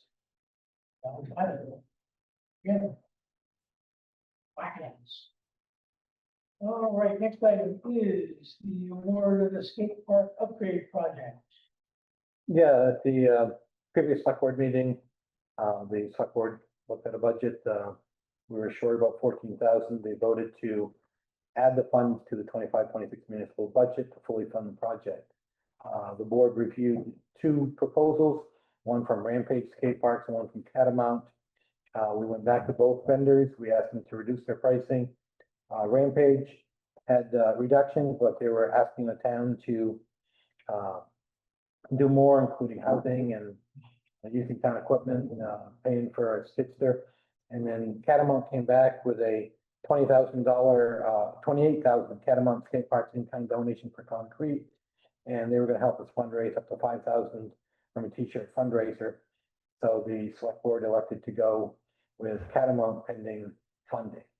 And now that we have funding in place, I'd like the board to reconsider Catamount Construction to award the contract so they can put it on their schedule for summer work. I know we asked the FEMA, they extended the fund from December 25 to July 26th. We asked them again to extend it to December 26th. I'd hate to lose the FEMA fund. So to reiterate, we already decided for this to work with Catamount. We just didn't award it because we didn't have the money, but now Right. we do. So this is just cementing our previously made decision now to funds available. Yes. Right, it's how it was kind of warned at our last meeting. We were talking about the budget shortfall. Right. We got there and then we said, oh. Not really want to approve the contract. Also, the permit waiting period is still going on, but it was done today. You know, for getting the Act 250 permit. We're still waiting. Well, today is the last day of the 20-day public notice period. Yeah. John and I didn't know whether that meant end of day was end of business day or midnight. Right. But we should, We're gonna reach out tomorrow and yeah, see if there are any issues. yeah, tomorrow we know 100%. So because we already followed field road proceeding, Yes. they were rejected. And both bidders were asked for reduction. The funding gap is closed. I would motion to award. Sorry, we call this the flat bottom bowl project. For the skate park, the Catamount skate parks. For a total project cost. Is it 200, 155, 200,000. $200,155, look for 204. The 204 is for hydro seeding, But and I talked to Public Works, we can do that in-house. They said they can do that? Yeah. Okay. Total project cost of $200,155.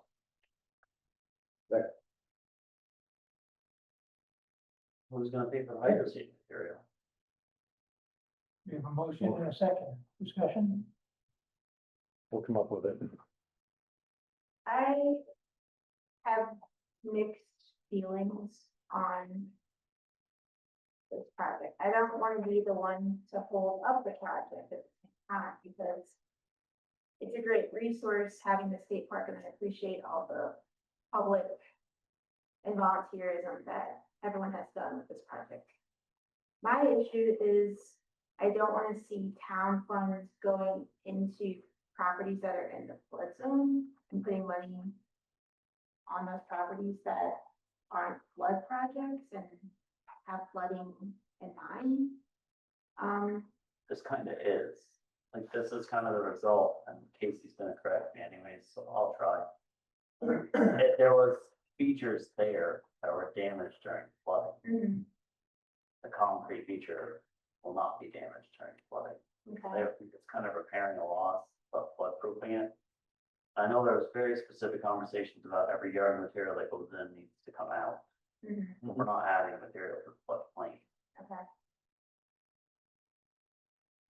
There's an additional point in there, which is that, structures like the concrete walls and such, not only they in themselves help buffer and, increase resilience in a way. Mhm.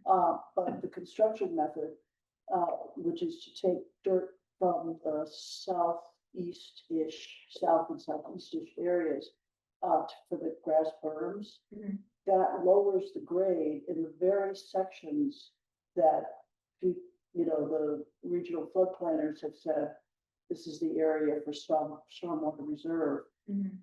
So it's increasing flood resilience. Okay. And I guess did that come up with the Act 250?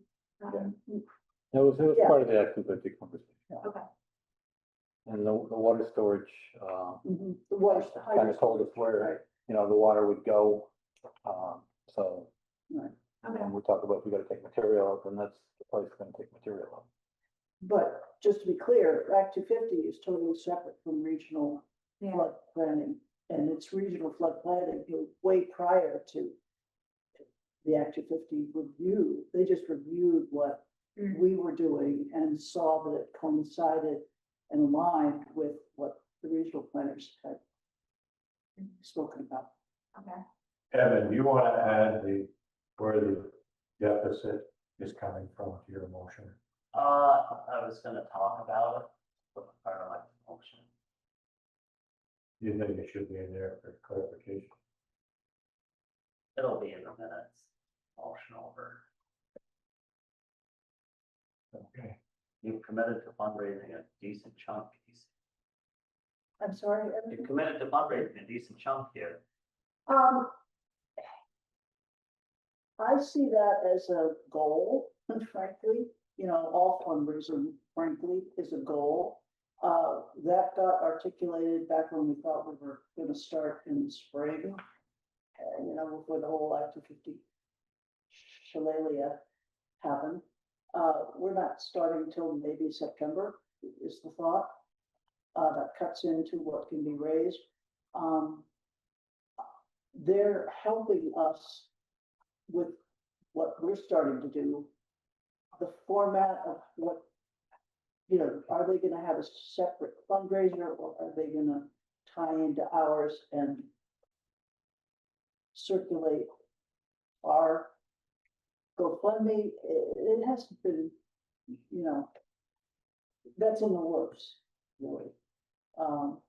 But what's completely firm and crystal clear is how, I can't even begin to put a value on the work that this company has given us all along in terms of the sketches and, oh my God, we need a sketch for the Act 250 process. Oh, okay, here it is, Okay, well, we'll show you we'll do the drain pipes, we'll do the drawing that you need. They're there to help, they will help us any way they can. And they will contribute to our fundraising. So like I said last time, I am confident and comfortable that we can fundraise. Okay. Okay, any further conversation, discussion? All right, your motion in a second. All those in favor, please say aye. Aye. All those opposed? I'll have to say, no, Mr. Chairman, even though we did discuss it during the meeting, and it might make the minutes, but I thought it would be a little bit cleaner if it had been in the original motion, so I'll just put no. Okay. It's a good point. $14,000 that we're allocating. Up to, Hopefully shy of. That should show, in my opinion, the 25-26 fiscal year as reserved funds.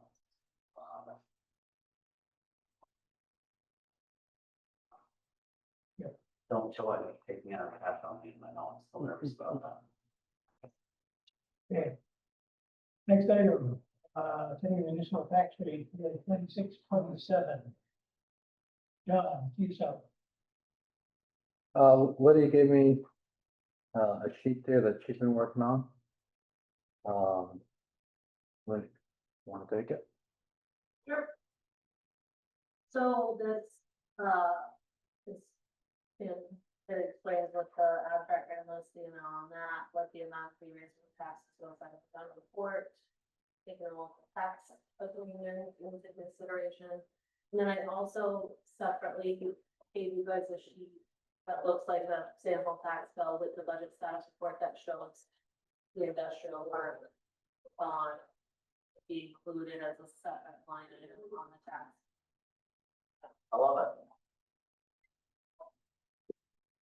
Motion to set the municipal tax rate at 0.9953. This figure 26.7. Anyway, what's that second? Well, we'll have to sign it, we need to think copy. Guess we take a highlighted copy, right? Yeah. Not very long. I can provide another. Don't matter. Don't write on my. Okay, I've got a clean copy of it, that's 1016. Okay. Any discussion, comments, further explanation needed? Anything you want to point out to us, Peter, on this, should wear it? There is an increase of about almost 5 cents per March. The industrial bond amount, that rate came from the adding the first 2 estimated payments from the bond day. Even though assumedly you'll be applying the bond, we don't pay you on in May, but that a little extra. Yeah, smart, thank you. What is water in March? The Sunday couple. Sonic Temple, tax exempt. Where is that? It's on the sheet On that sheet. under adjustment for school tax. Yeah, we were projecting a 3.9% increase anyways. So having the industrial park on that. A surprise.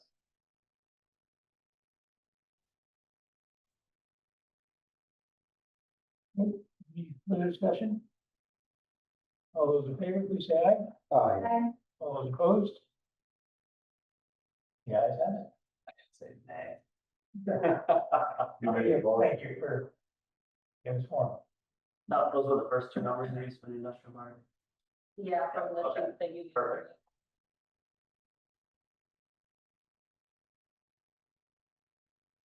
Everybody's signing on the way down. mhm. Almost. Okay, next item. Public Works Supervisor job description. Yeah, I took a look at what we had in the computer for the Public Works Supervisor position. Looked like it was an older document, so I changed it, put the font on, so it's more consistent with the job descriptions that we did for the treasurer and the town clerk.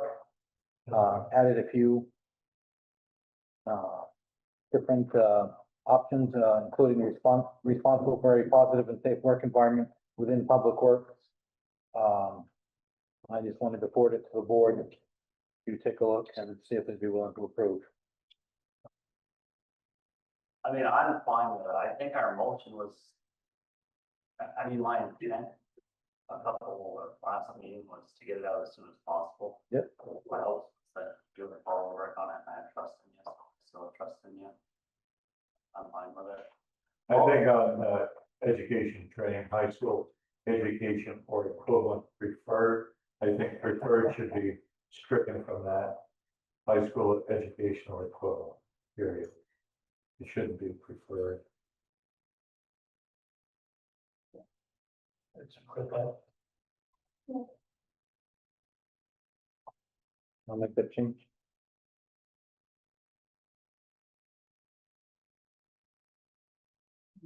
Yours is the one in front, correct, John?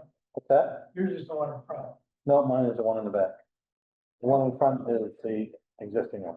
Okay, thank you for this. There.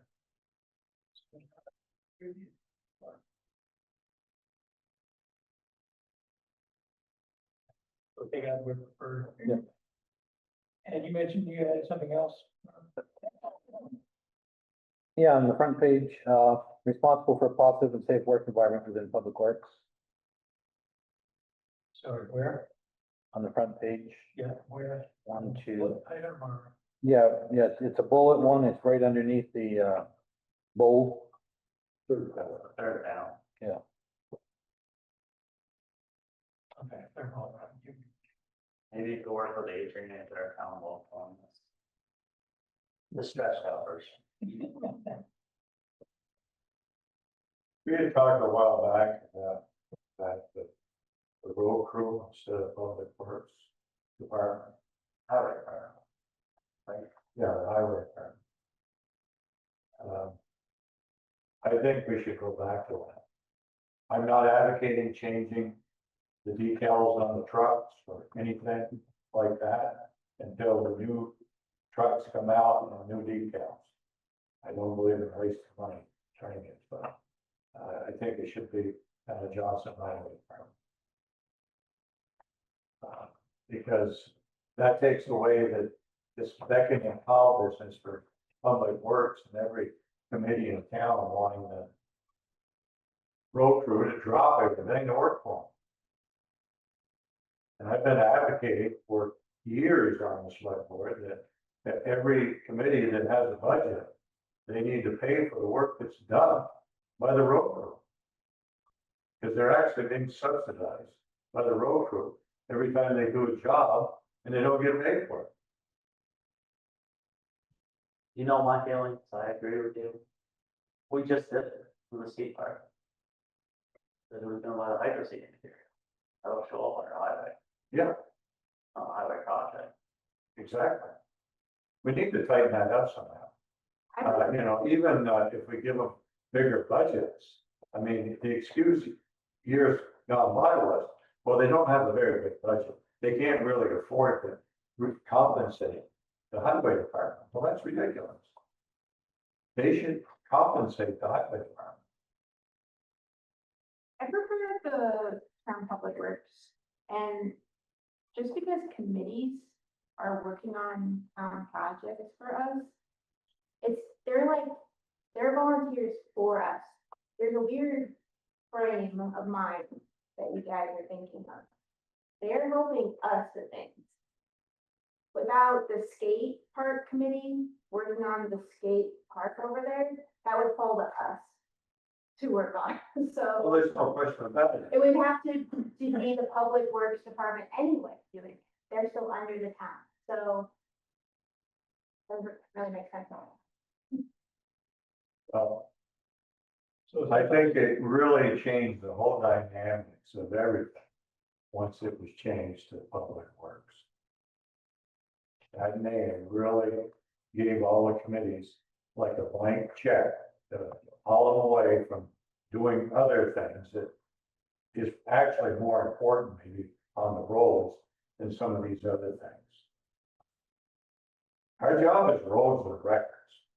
Really, that's what it comes down to. That's what the select board's responsibility is. And everything else is superfluous. Actually, when you get right into it. When was it changed to Public Works and why was it? The name, just the name. What would you say, Peter? When was it changed to Public Works? I can't tell you the year it was changed. Been a while? It's been a few years, yeah. It was always Johnson Highway Department. So Mike, you'd like to see a highway department form. So in the job description, you'd like to see a highway department form. Yes, but the point is that it all comes from the whole board. Right. Oh, yeah. It's the board's decision whether or not they want to go back to the highway department or leave it at public works department. Okay, I'll make a motion for us to stay with public works department. I think this is a bigger conversation than just getting, I think we need to get this job description finalize that now. Whether, and the way it's titled right now, it says Public Works Supervisor / Highway Foreman. So we're sort of covered. I think if we want to have a deeper discussion as to what we want the highway department / public works employees to be doing, it's kind of a larger issue than just trying to get a job description done. Okay. So I would definitely separate those two if that's acceptable. Yeah. Let's get this done and then think about. But Adrian has a motion on the floor. All right, Adrian has a motion on the floor. Adrian has a motion on the floor to stay with public works. And that includes this as it's written. Yes.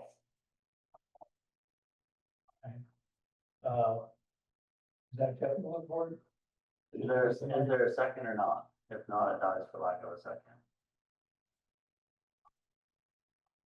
So Adrian's nomination was to accept this as it's written. Is that what your intent was? Well, hers was to leave it at Public Works. In perpetuity or just this document here? I can change my motion to just accept it is as written. Accept the job description as presented as your motion. I can get behind that. Yeah. But I do have something on for discussion. So I second the motion. Thank you. Further discussion?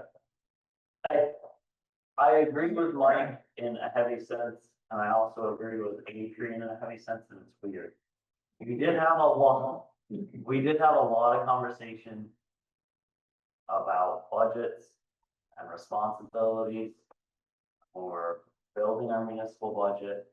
And that really centered around 5 employees in the highway department, or 4. And ultimately, we went with 4. It was a cost thing, right? I do agree with Mike. Said it, he was the first one that said it when I was on the board, what, 5 years ago you said it? At least. I do agree that the committee should budget. We do raw highway for all sorts of other projects. And really all it does is reduce the highway budget, increase the committee budget, the overall budget. The taxpayers wouldn't change, it would just reflect more accuracy. So I do believe committees should budget. We got rid of committees right today. And I also would like to say I appreciate the committees. I'm Yeah. not trying to just shoehorn them. And we got rid of committees right now. Then we would sit here every meeting being like, how can we increase people coming to the rail trail? How can we do a beautification project down there? How can we do this and this? We would just spin and spin and not have direction from residents on committees telling us how to do these micro projects around them. So we can talk bad about committees all the time, but it doesn't make sense to me. They're there helping us, they're volunteering and helping. So I don't know. That's true, but then it's not a true picture of what the expenses are. In other words, the committee that doesn't have a budget could come up with all kinds of stuff. And then the town is automatically supposed to pay for it. Well, just at the end of like- the day, we still approve their budgets. They come to us every meeting asking, can I know. we do this, can we do that? They're still at our beck and call and at the mercy of us. So I don't know what system you want changed, because I feel like it's working how it is. So if I understand you correctly, what you're basically saying is not that the money would change, but that we would take $10,000 out of the highway department and disperse them among committees so they could then reimburse the highway department. Everybody has a budget. But the problem is, we don't know what money from where. I think would be the difficulty. How would we do that? Yeah, codes. Budget time. Good grief, I came from a company that you had a time sheet, you had codes. You did this, it was a certain code, you did that, it was code, you handed your time sheet in and it was taken off the whole budget. It's not rocket science. Really, it isn't. Well, it would be up to us to figure out where to put those dollars on. We have to say X amount goes to rec, X amount goes to keyboard, X amount goes to rail trail. Where do we do that? We do have our budget. Well, anyway, let's move on with this job description. Yeah. What was it, some kind of a vote on leaving it the way it is? I second That what it was? So we have a motion to accept this as submitted. We have a second. Any further conversation? No. I'm under the waters. Okay, all those in favor, please say aye. Aye. Hi, Anyone opposed? just to get moving with this, Thank I you. really would like to say no, but this thing. Good night. Good night. Just take it out, yeah. Thank you, Larry. Agendas where you only have a couple of things. I'll follow you on it. Thank you. Thanks. Thanks, Lydia. Okay, next item is part-time public works employee. John, Yeah, so, had a gentleman named Mark, Mahulier, bring in an application. I guess he worked for the town of Johnson Public Works for a number of years. I guess he's an exceptional grader, operator. He has since moved on. He's working now for the Hyde Park, Public Works Department. But he'd like to come in maybe one day a week, do some grading if need be. I talked to Ryan. Ryan said that, if Brian would come in even part-time to do the grading work, then him and the public works crew could focus on ditching, focus on roads, focus on other areas. He's in favor of it. He said, I asked about Mark's qualifications and everybody seems to think that he's an exceptional operator. There's no question about it, he is a professional operator, and I don't know how many people have said to me, after he left, when he left, the roads went to blank. So I certainly would appreciate him coming in here part-time and tidying this up if it need be. Do we have any other applications? I had one person express an interest, in the part-time position, but he never came in with an application. I told him to send one in.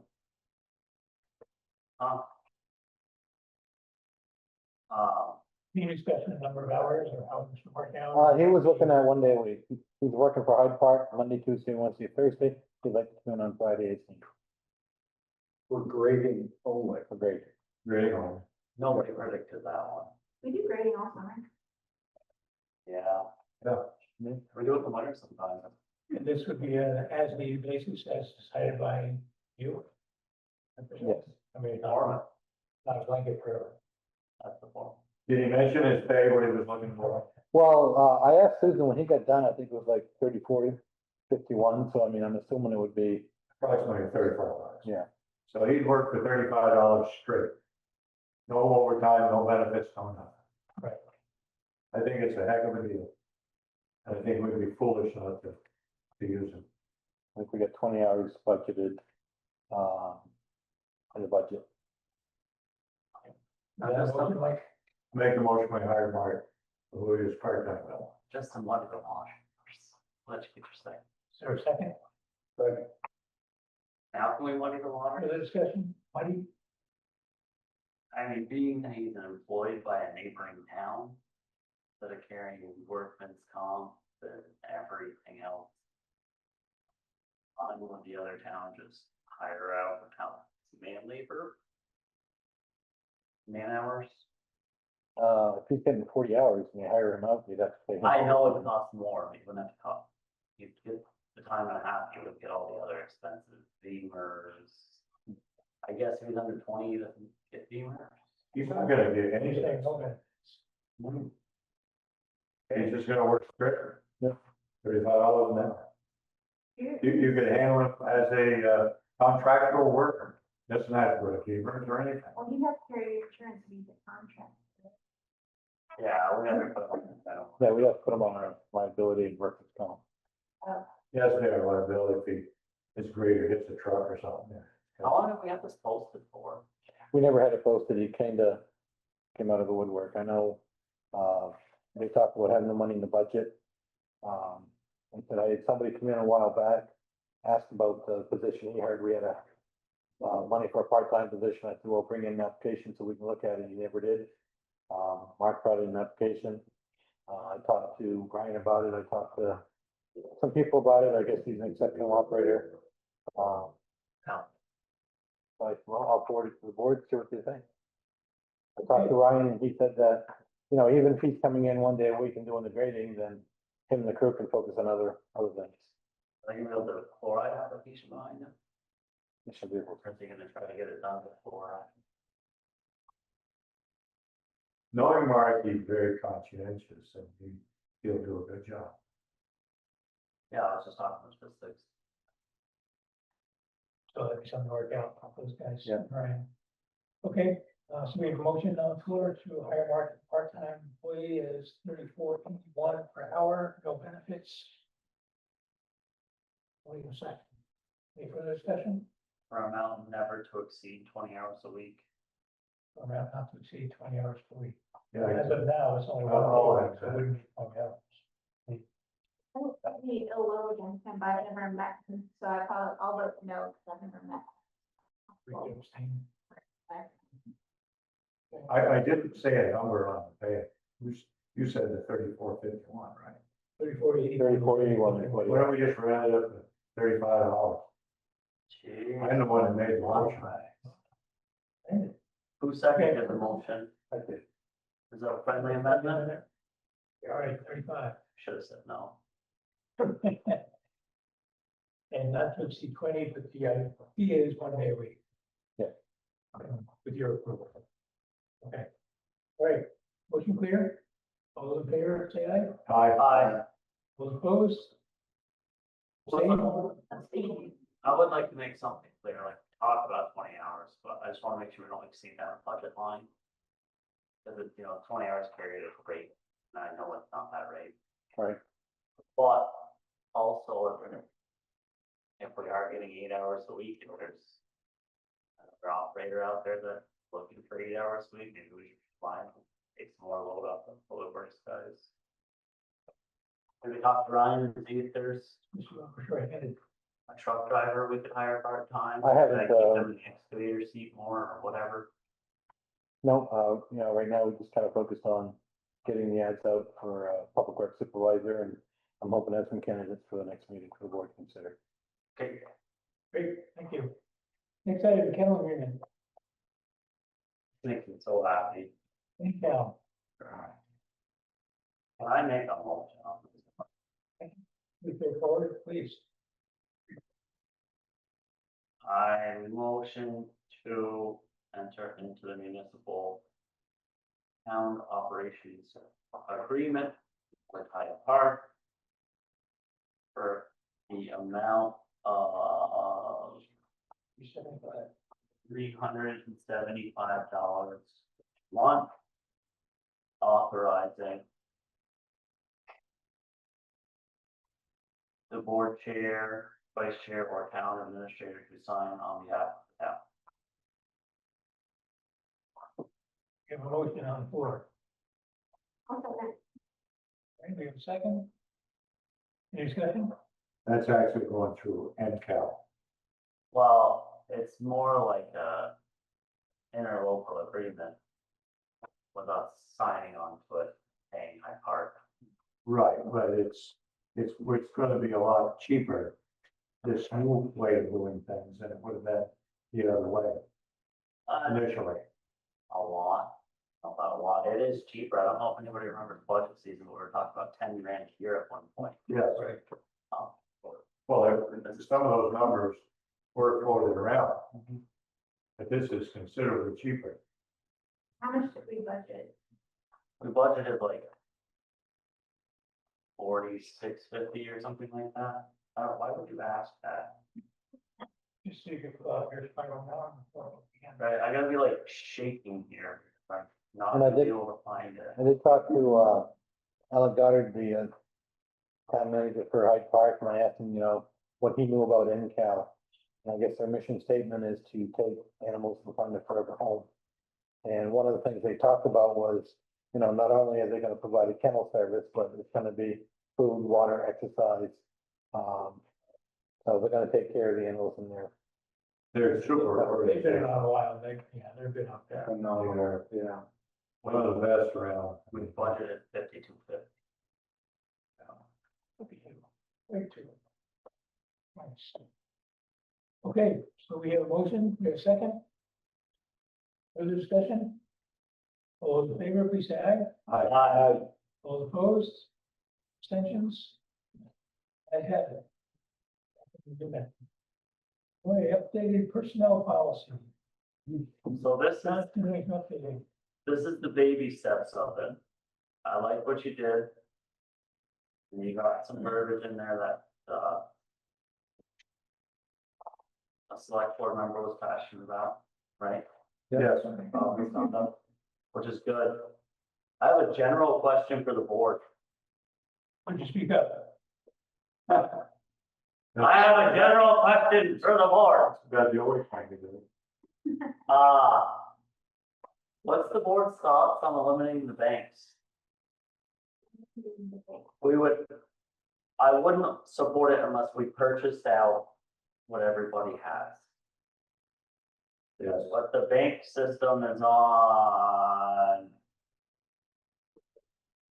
what is it, page 18?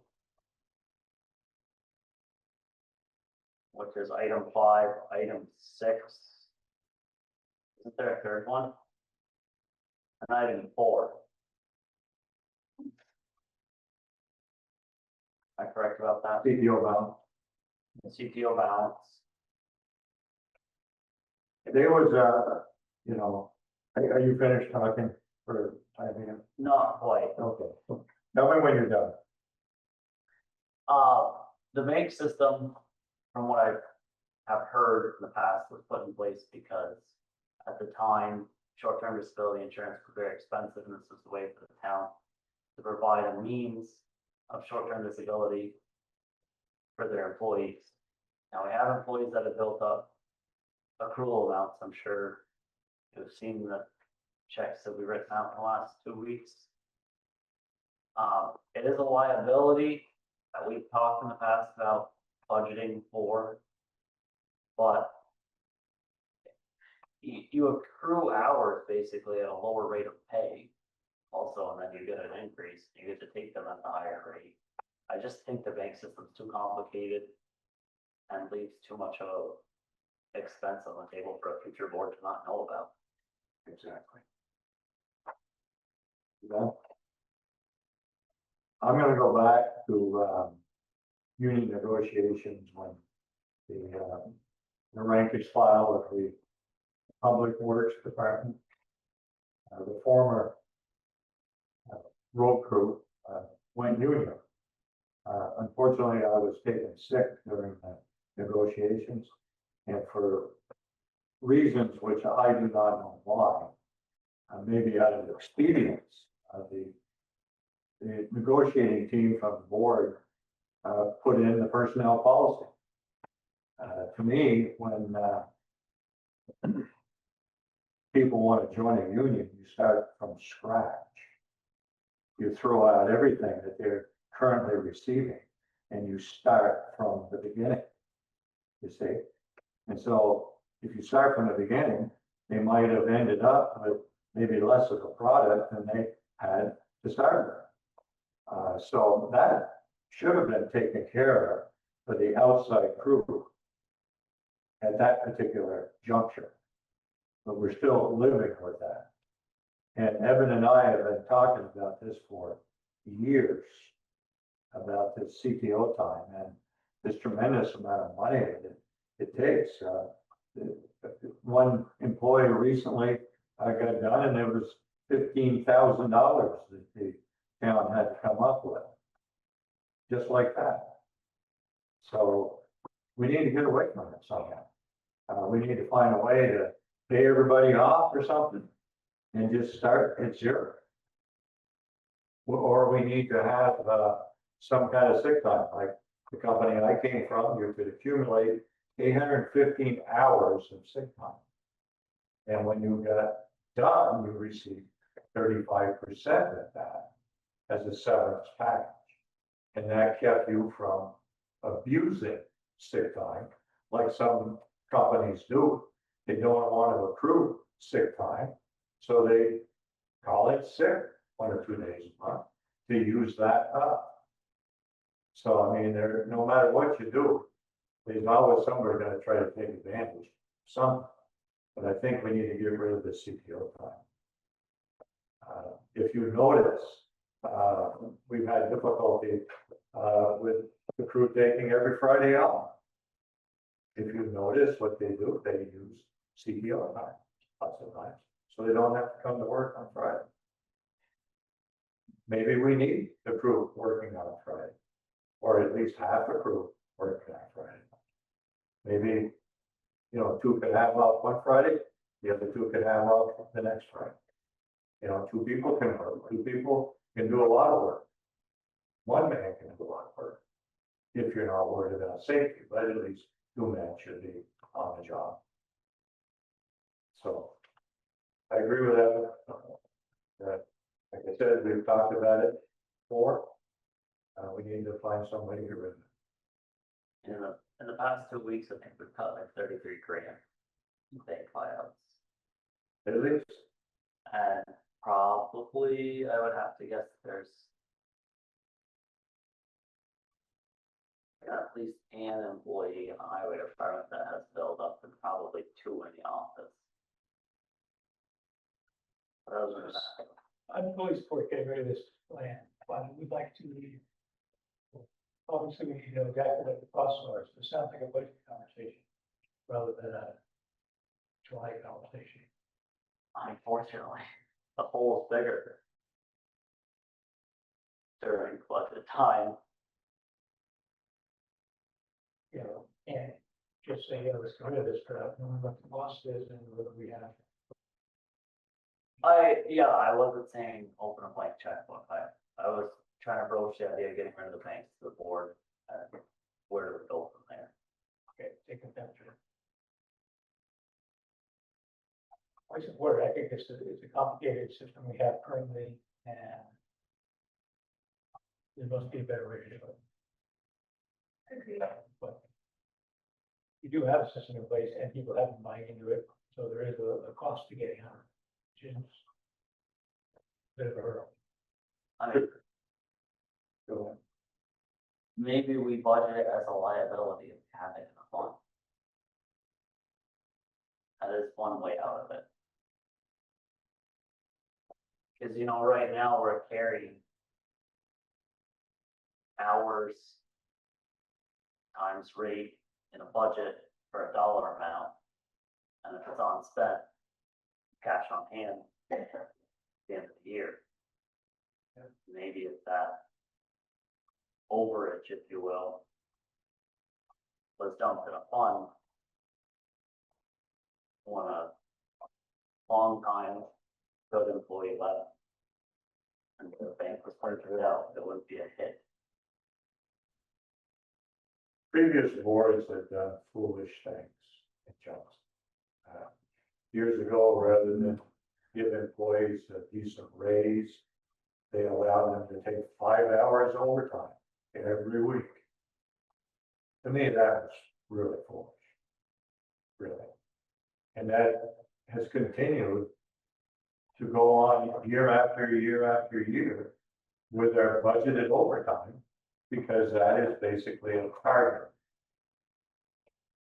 Love it. It is a target every year. And so we're in a quandary. Really, we are. We're not doing a good job taking care of the town's money. Well, I'm Back sure there, we're all on the same page, we just need a solution to approve, so. How do we get there? I think Paul's right, we need to know cost implications. I also would like some feedback from the employees. Well, I don't wanna jam this down their throats, you know, I believe we should buy them out and not continue the system. But if it was gonna be a complete no-go for the majority of the employees, the juice might not be worth the squeeze. Well, And we could look at something like we're suggesting, like Saturday fund to, or, Yeah, it covers the liability. that would have to be discussed at budget time. And then we could figure out how much we're gonna have to budget to buy them all out of that system. so to discuss it with employees, though, we also need. We set the personnel policy.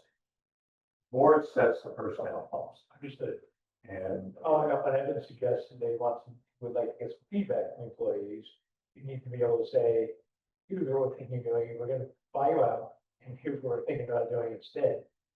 And We don't do know that, what- but We don't know what that is. The personnel policy is not available. Agreed. That doesn't mean we can't ask for feedback, but you're right, it's. Credits are good. I turned this conversation to something different. Well, no, I mean, we could approve, yeah, and I mean, it's a live document. I mean, we can go back and review other things that were the date. I just was looking for feedback as to what you saw, what you liked, what you didn't like, something that I missed. I personally would like to stop playing catch up, and I think that we should do a couple more paid holidays. So we're trend setters, not trend followers. Two more paid holidays. Yeah, that's when you're being sarcastic. Take your pick. National Pumpkin Day.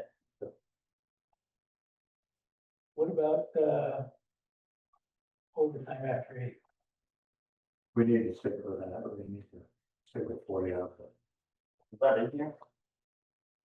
No, So, Not part of the union contract. Not for- Yeah, I think I crossed that out, overtime after 40 and then anything after 8 I crossed. sorry. What's it?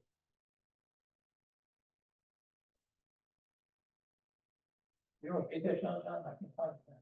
I'm good at that. A little board.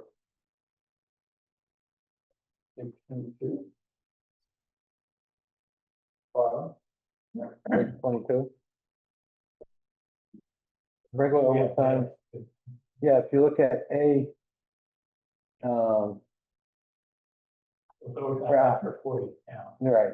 Yeah. Well, I took, I crossed off in excess of 8 hours in a 24-hour period. And then just left it in excess of 40 hours per designated work week. And I wanted to talk with Evan and Adrian about how that would affect the union contract. I mean, if they're looking for overtime after 8, would that throw a wrench in it? It's specifically spelled out, so.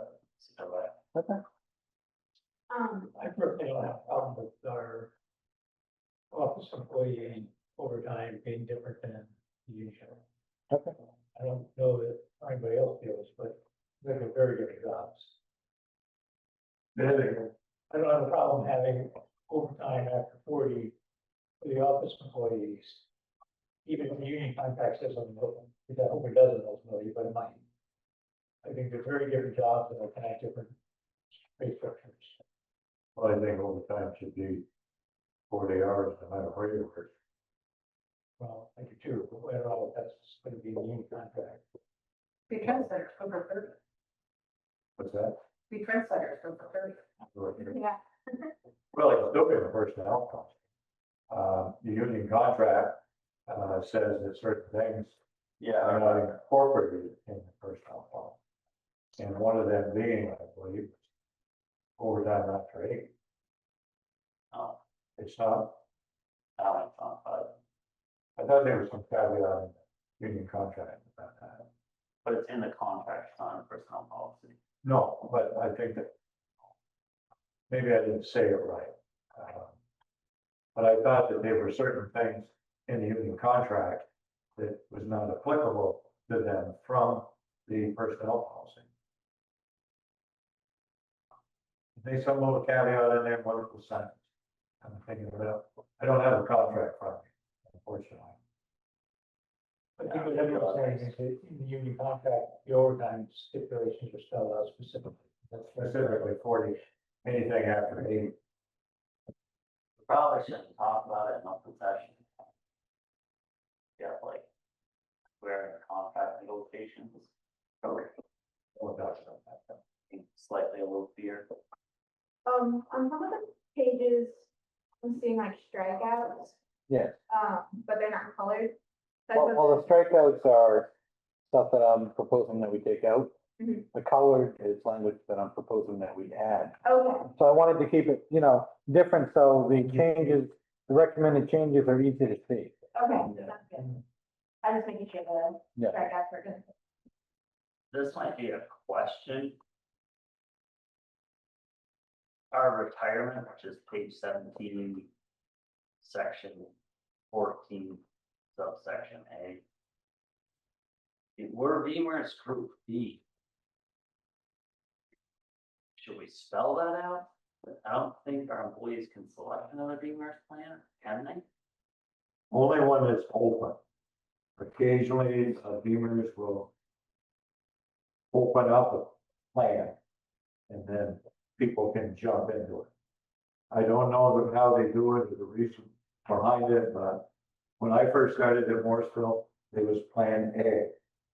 Then they came up with Plan B.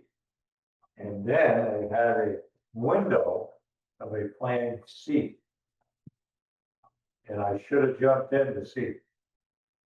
But I didn't, okay? So it was only open for a short period of time, then it closed, then you couldn't get into it again. Now I think they have C and D. They do. Yeah, so, but we only offer B. That's what I thought, we only offered B, but I don't know if it's an advantage to the employee to know what Beamer's plan we're in. See, the deal is that when you go to a C, there's a larger contribution from the employee, and I think there was a larger contribution from the company. So then you have to negotiate that or whatever. Yeah, we got the plan rates during budget season. Yeah. So maybe we could just add a line that says, as currently offered by the town. Yeah, there you If go. we're offering more than That one. Plan B is currently open with the county. Sure. John, and That's then- perfect. Plan B is currently offered by the town. In the second line there, we have the word village still, at the end of the line.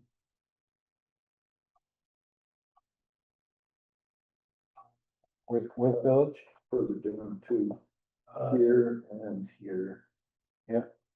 across here, and on the below. See, Plan C, the employee had to contribute 10%.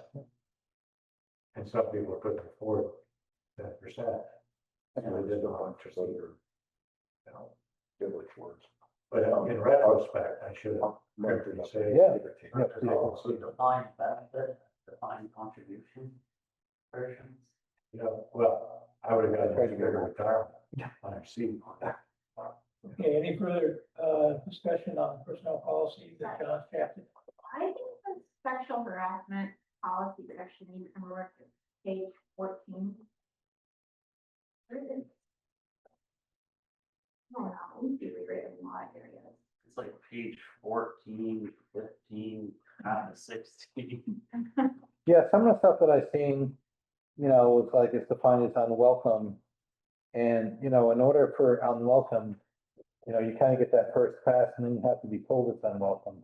So I changed that to any. Continuing to write, sexually suggestive notes, no, just writing suggestive notes. I mean, anything that gives you that one time I tried to eliminate. Because you could have two people that, for them, they're joking around, but for a third person, that could make it a, difficult work environment. It's 3 pages. I'm just saying it's confusing in areas. Sexual harassment is a form of sex discrimination and means any sexual advances. But you still need you took out the unwelcome, but it still needs to say that it's unwanted. I don't know. Well, what I was thinking was unwanted means you have to be told it's unwanted, so I just put any advances. Because, like I said, you may have two people that are consenting and for them it's fun and games, a pat on the butt or something, but if somebody else, that could be a hostile work environment. So we just put it as any. And that whole section to our town. Has it been by attorney? No, like I said, I made the changes, Does VLCT have any good? Yeah, pretty Like- standardized thing. They might have a good standardized bunch of different things for personnel policies that we're missing. Mm-hmm. Sometimes I don't know what I don't know. Yeah. but I do know it's 9 o'clock. I said this to John today, the whistleblowers will be protected. This could be in the, report, under business gratuities, reporting fraud and misconduct, gifts, gratuities, business courtesies, and sexual harassment. You could add all of this after all of that. We have a whistleblower policy. What's that? We have a whistleblower policy. Where is it in there? I don't know, you're on the board when I wrote that.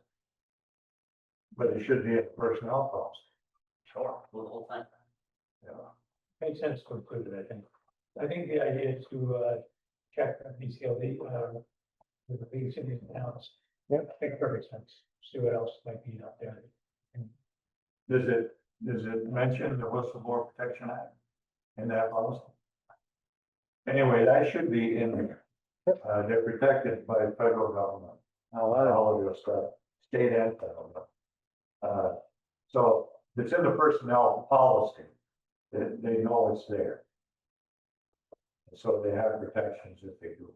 Okay, so we have a potential addition, and we have a suggestion to, see what else is out there with modeling cities and towns. So, basically, we're gonna consider this a work in progress. Yeah. Yeah, and I would be interested if you could also report to Lydia to know financially what it would be to get rid of the bank system. Mhm. We're told 100 grand, we might just drop the idea of dropping it, I don't know. We could do it in stages too. We could buy a. Okay, What does, combine refer to? Yeah, Town combine, and village or? something else? yeah, combine needs to be struck out. Mike brought that to my attention tonight. okay, we have come to the end of the regular session. I motion to, were there any additions that we missed?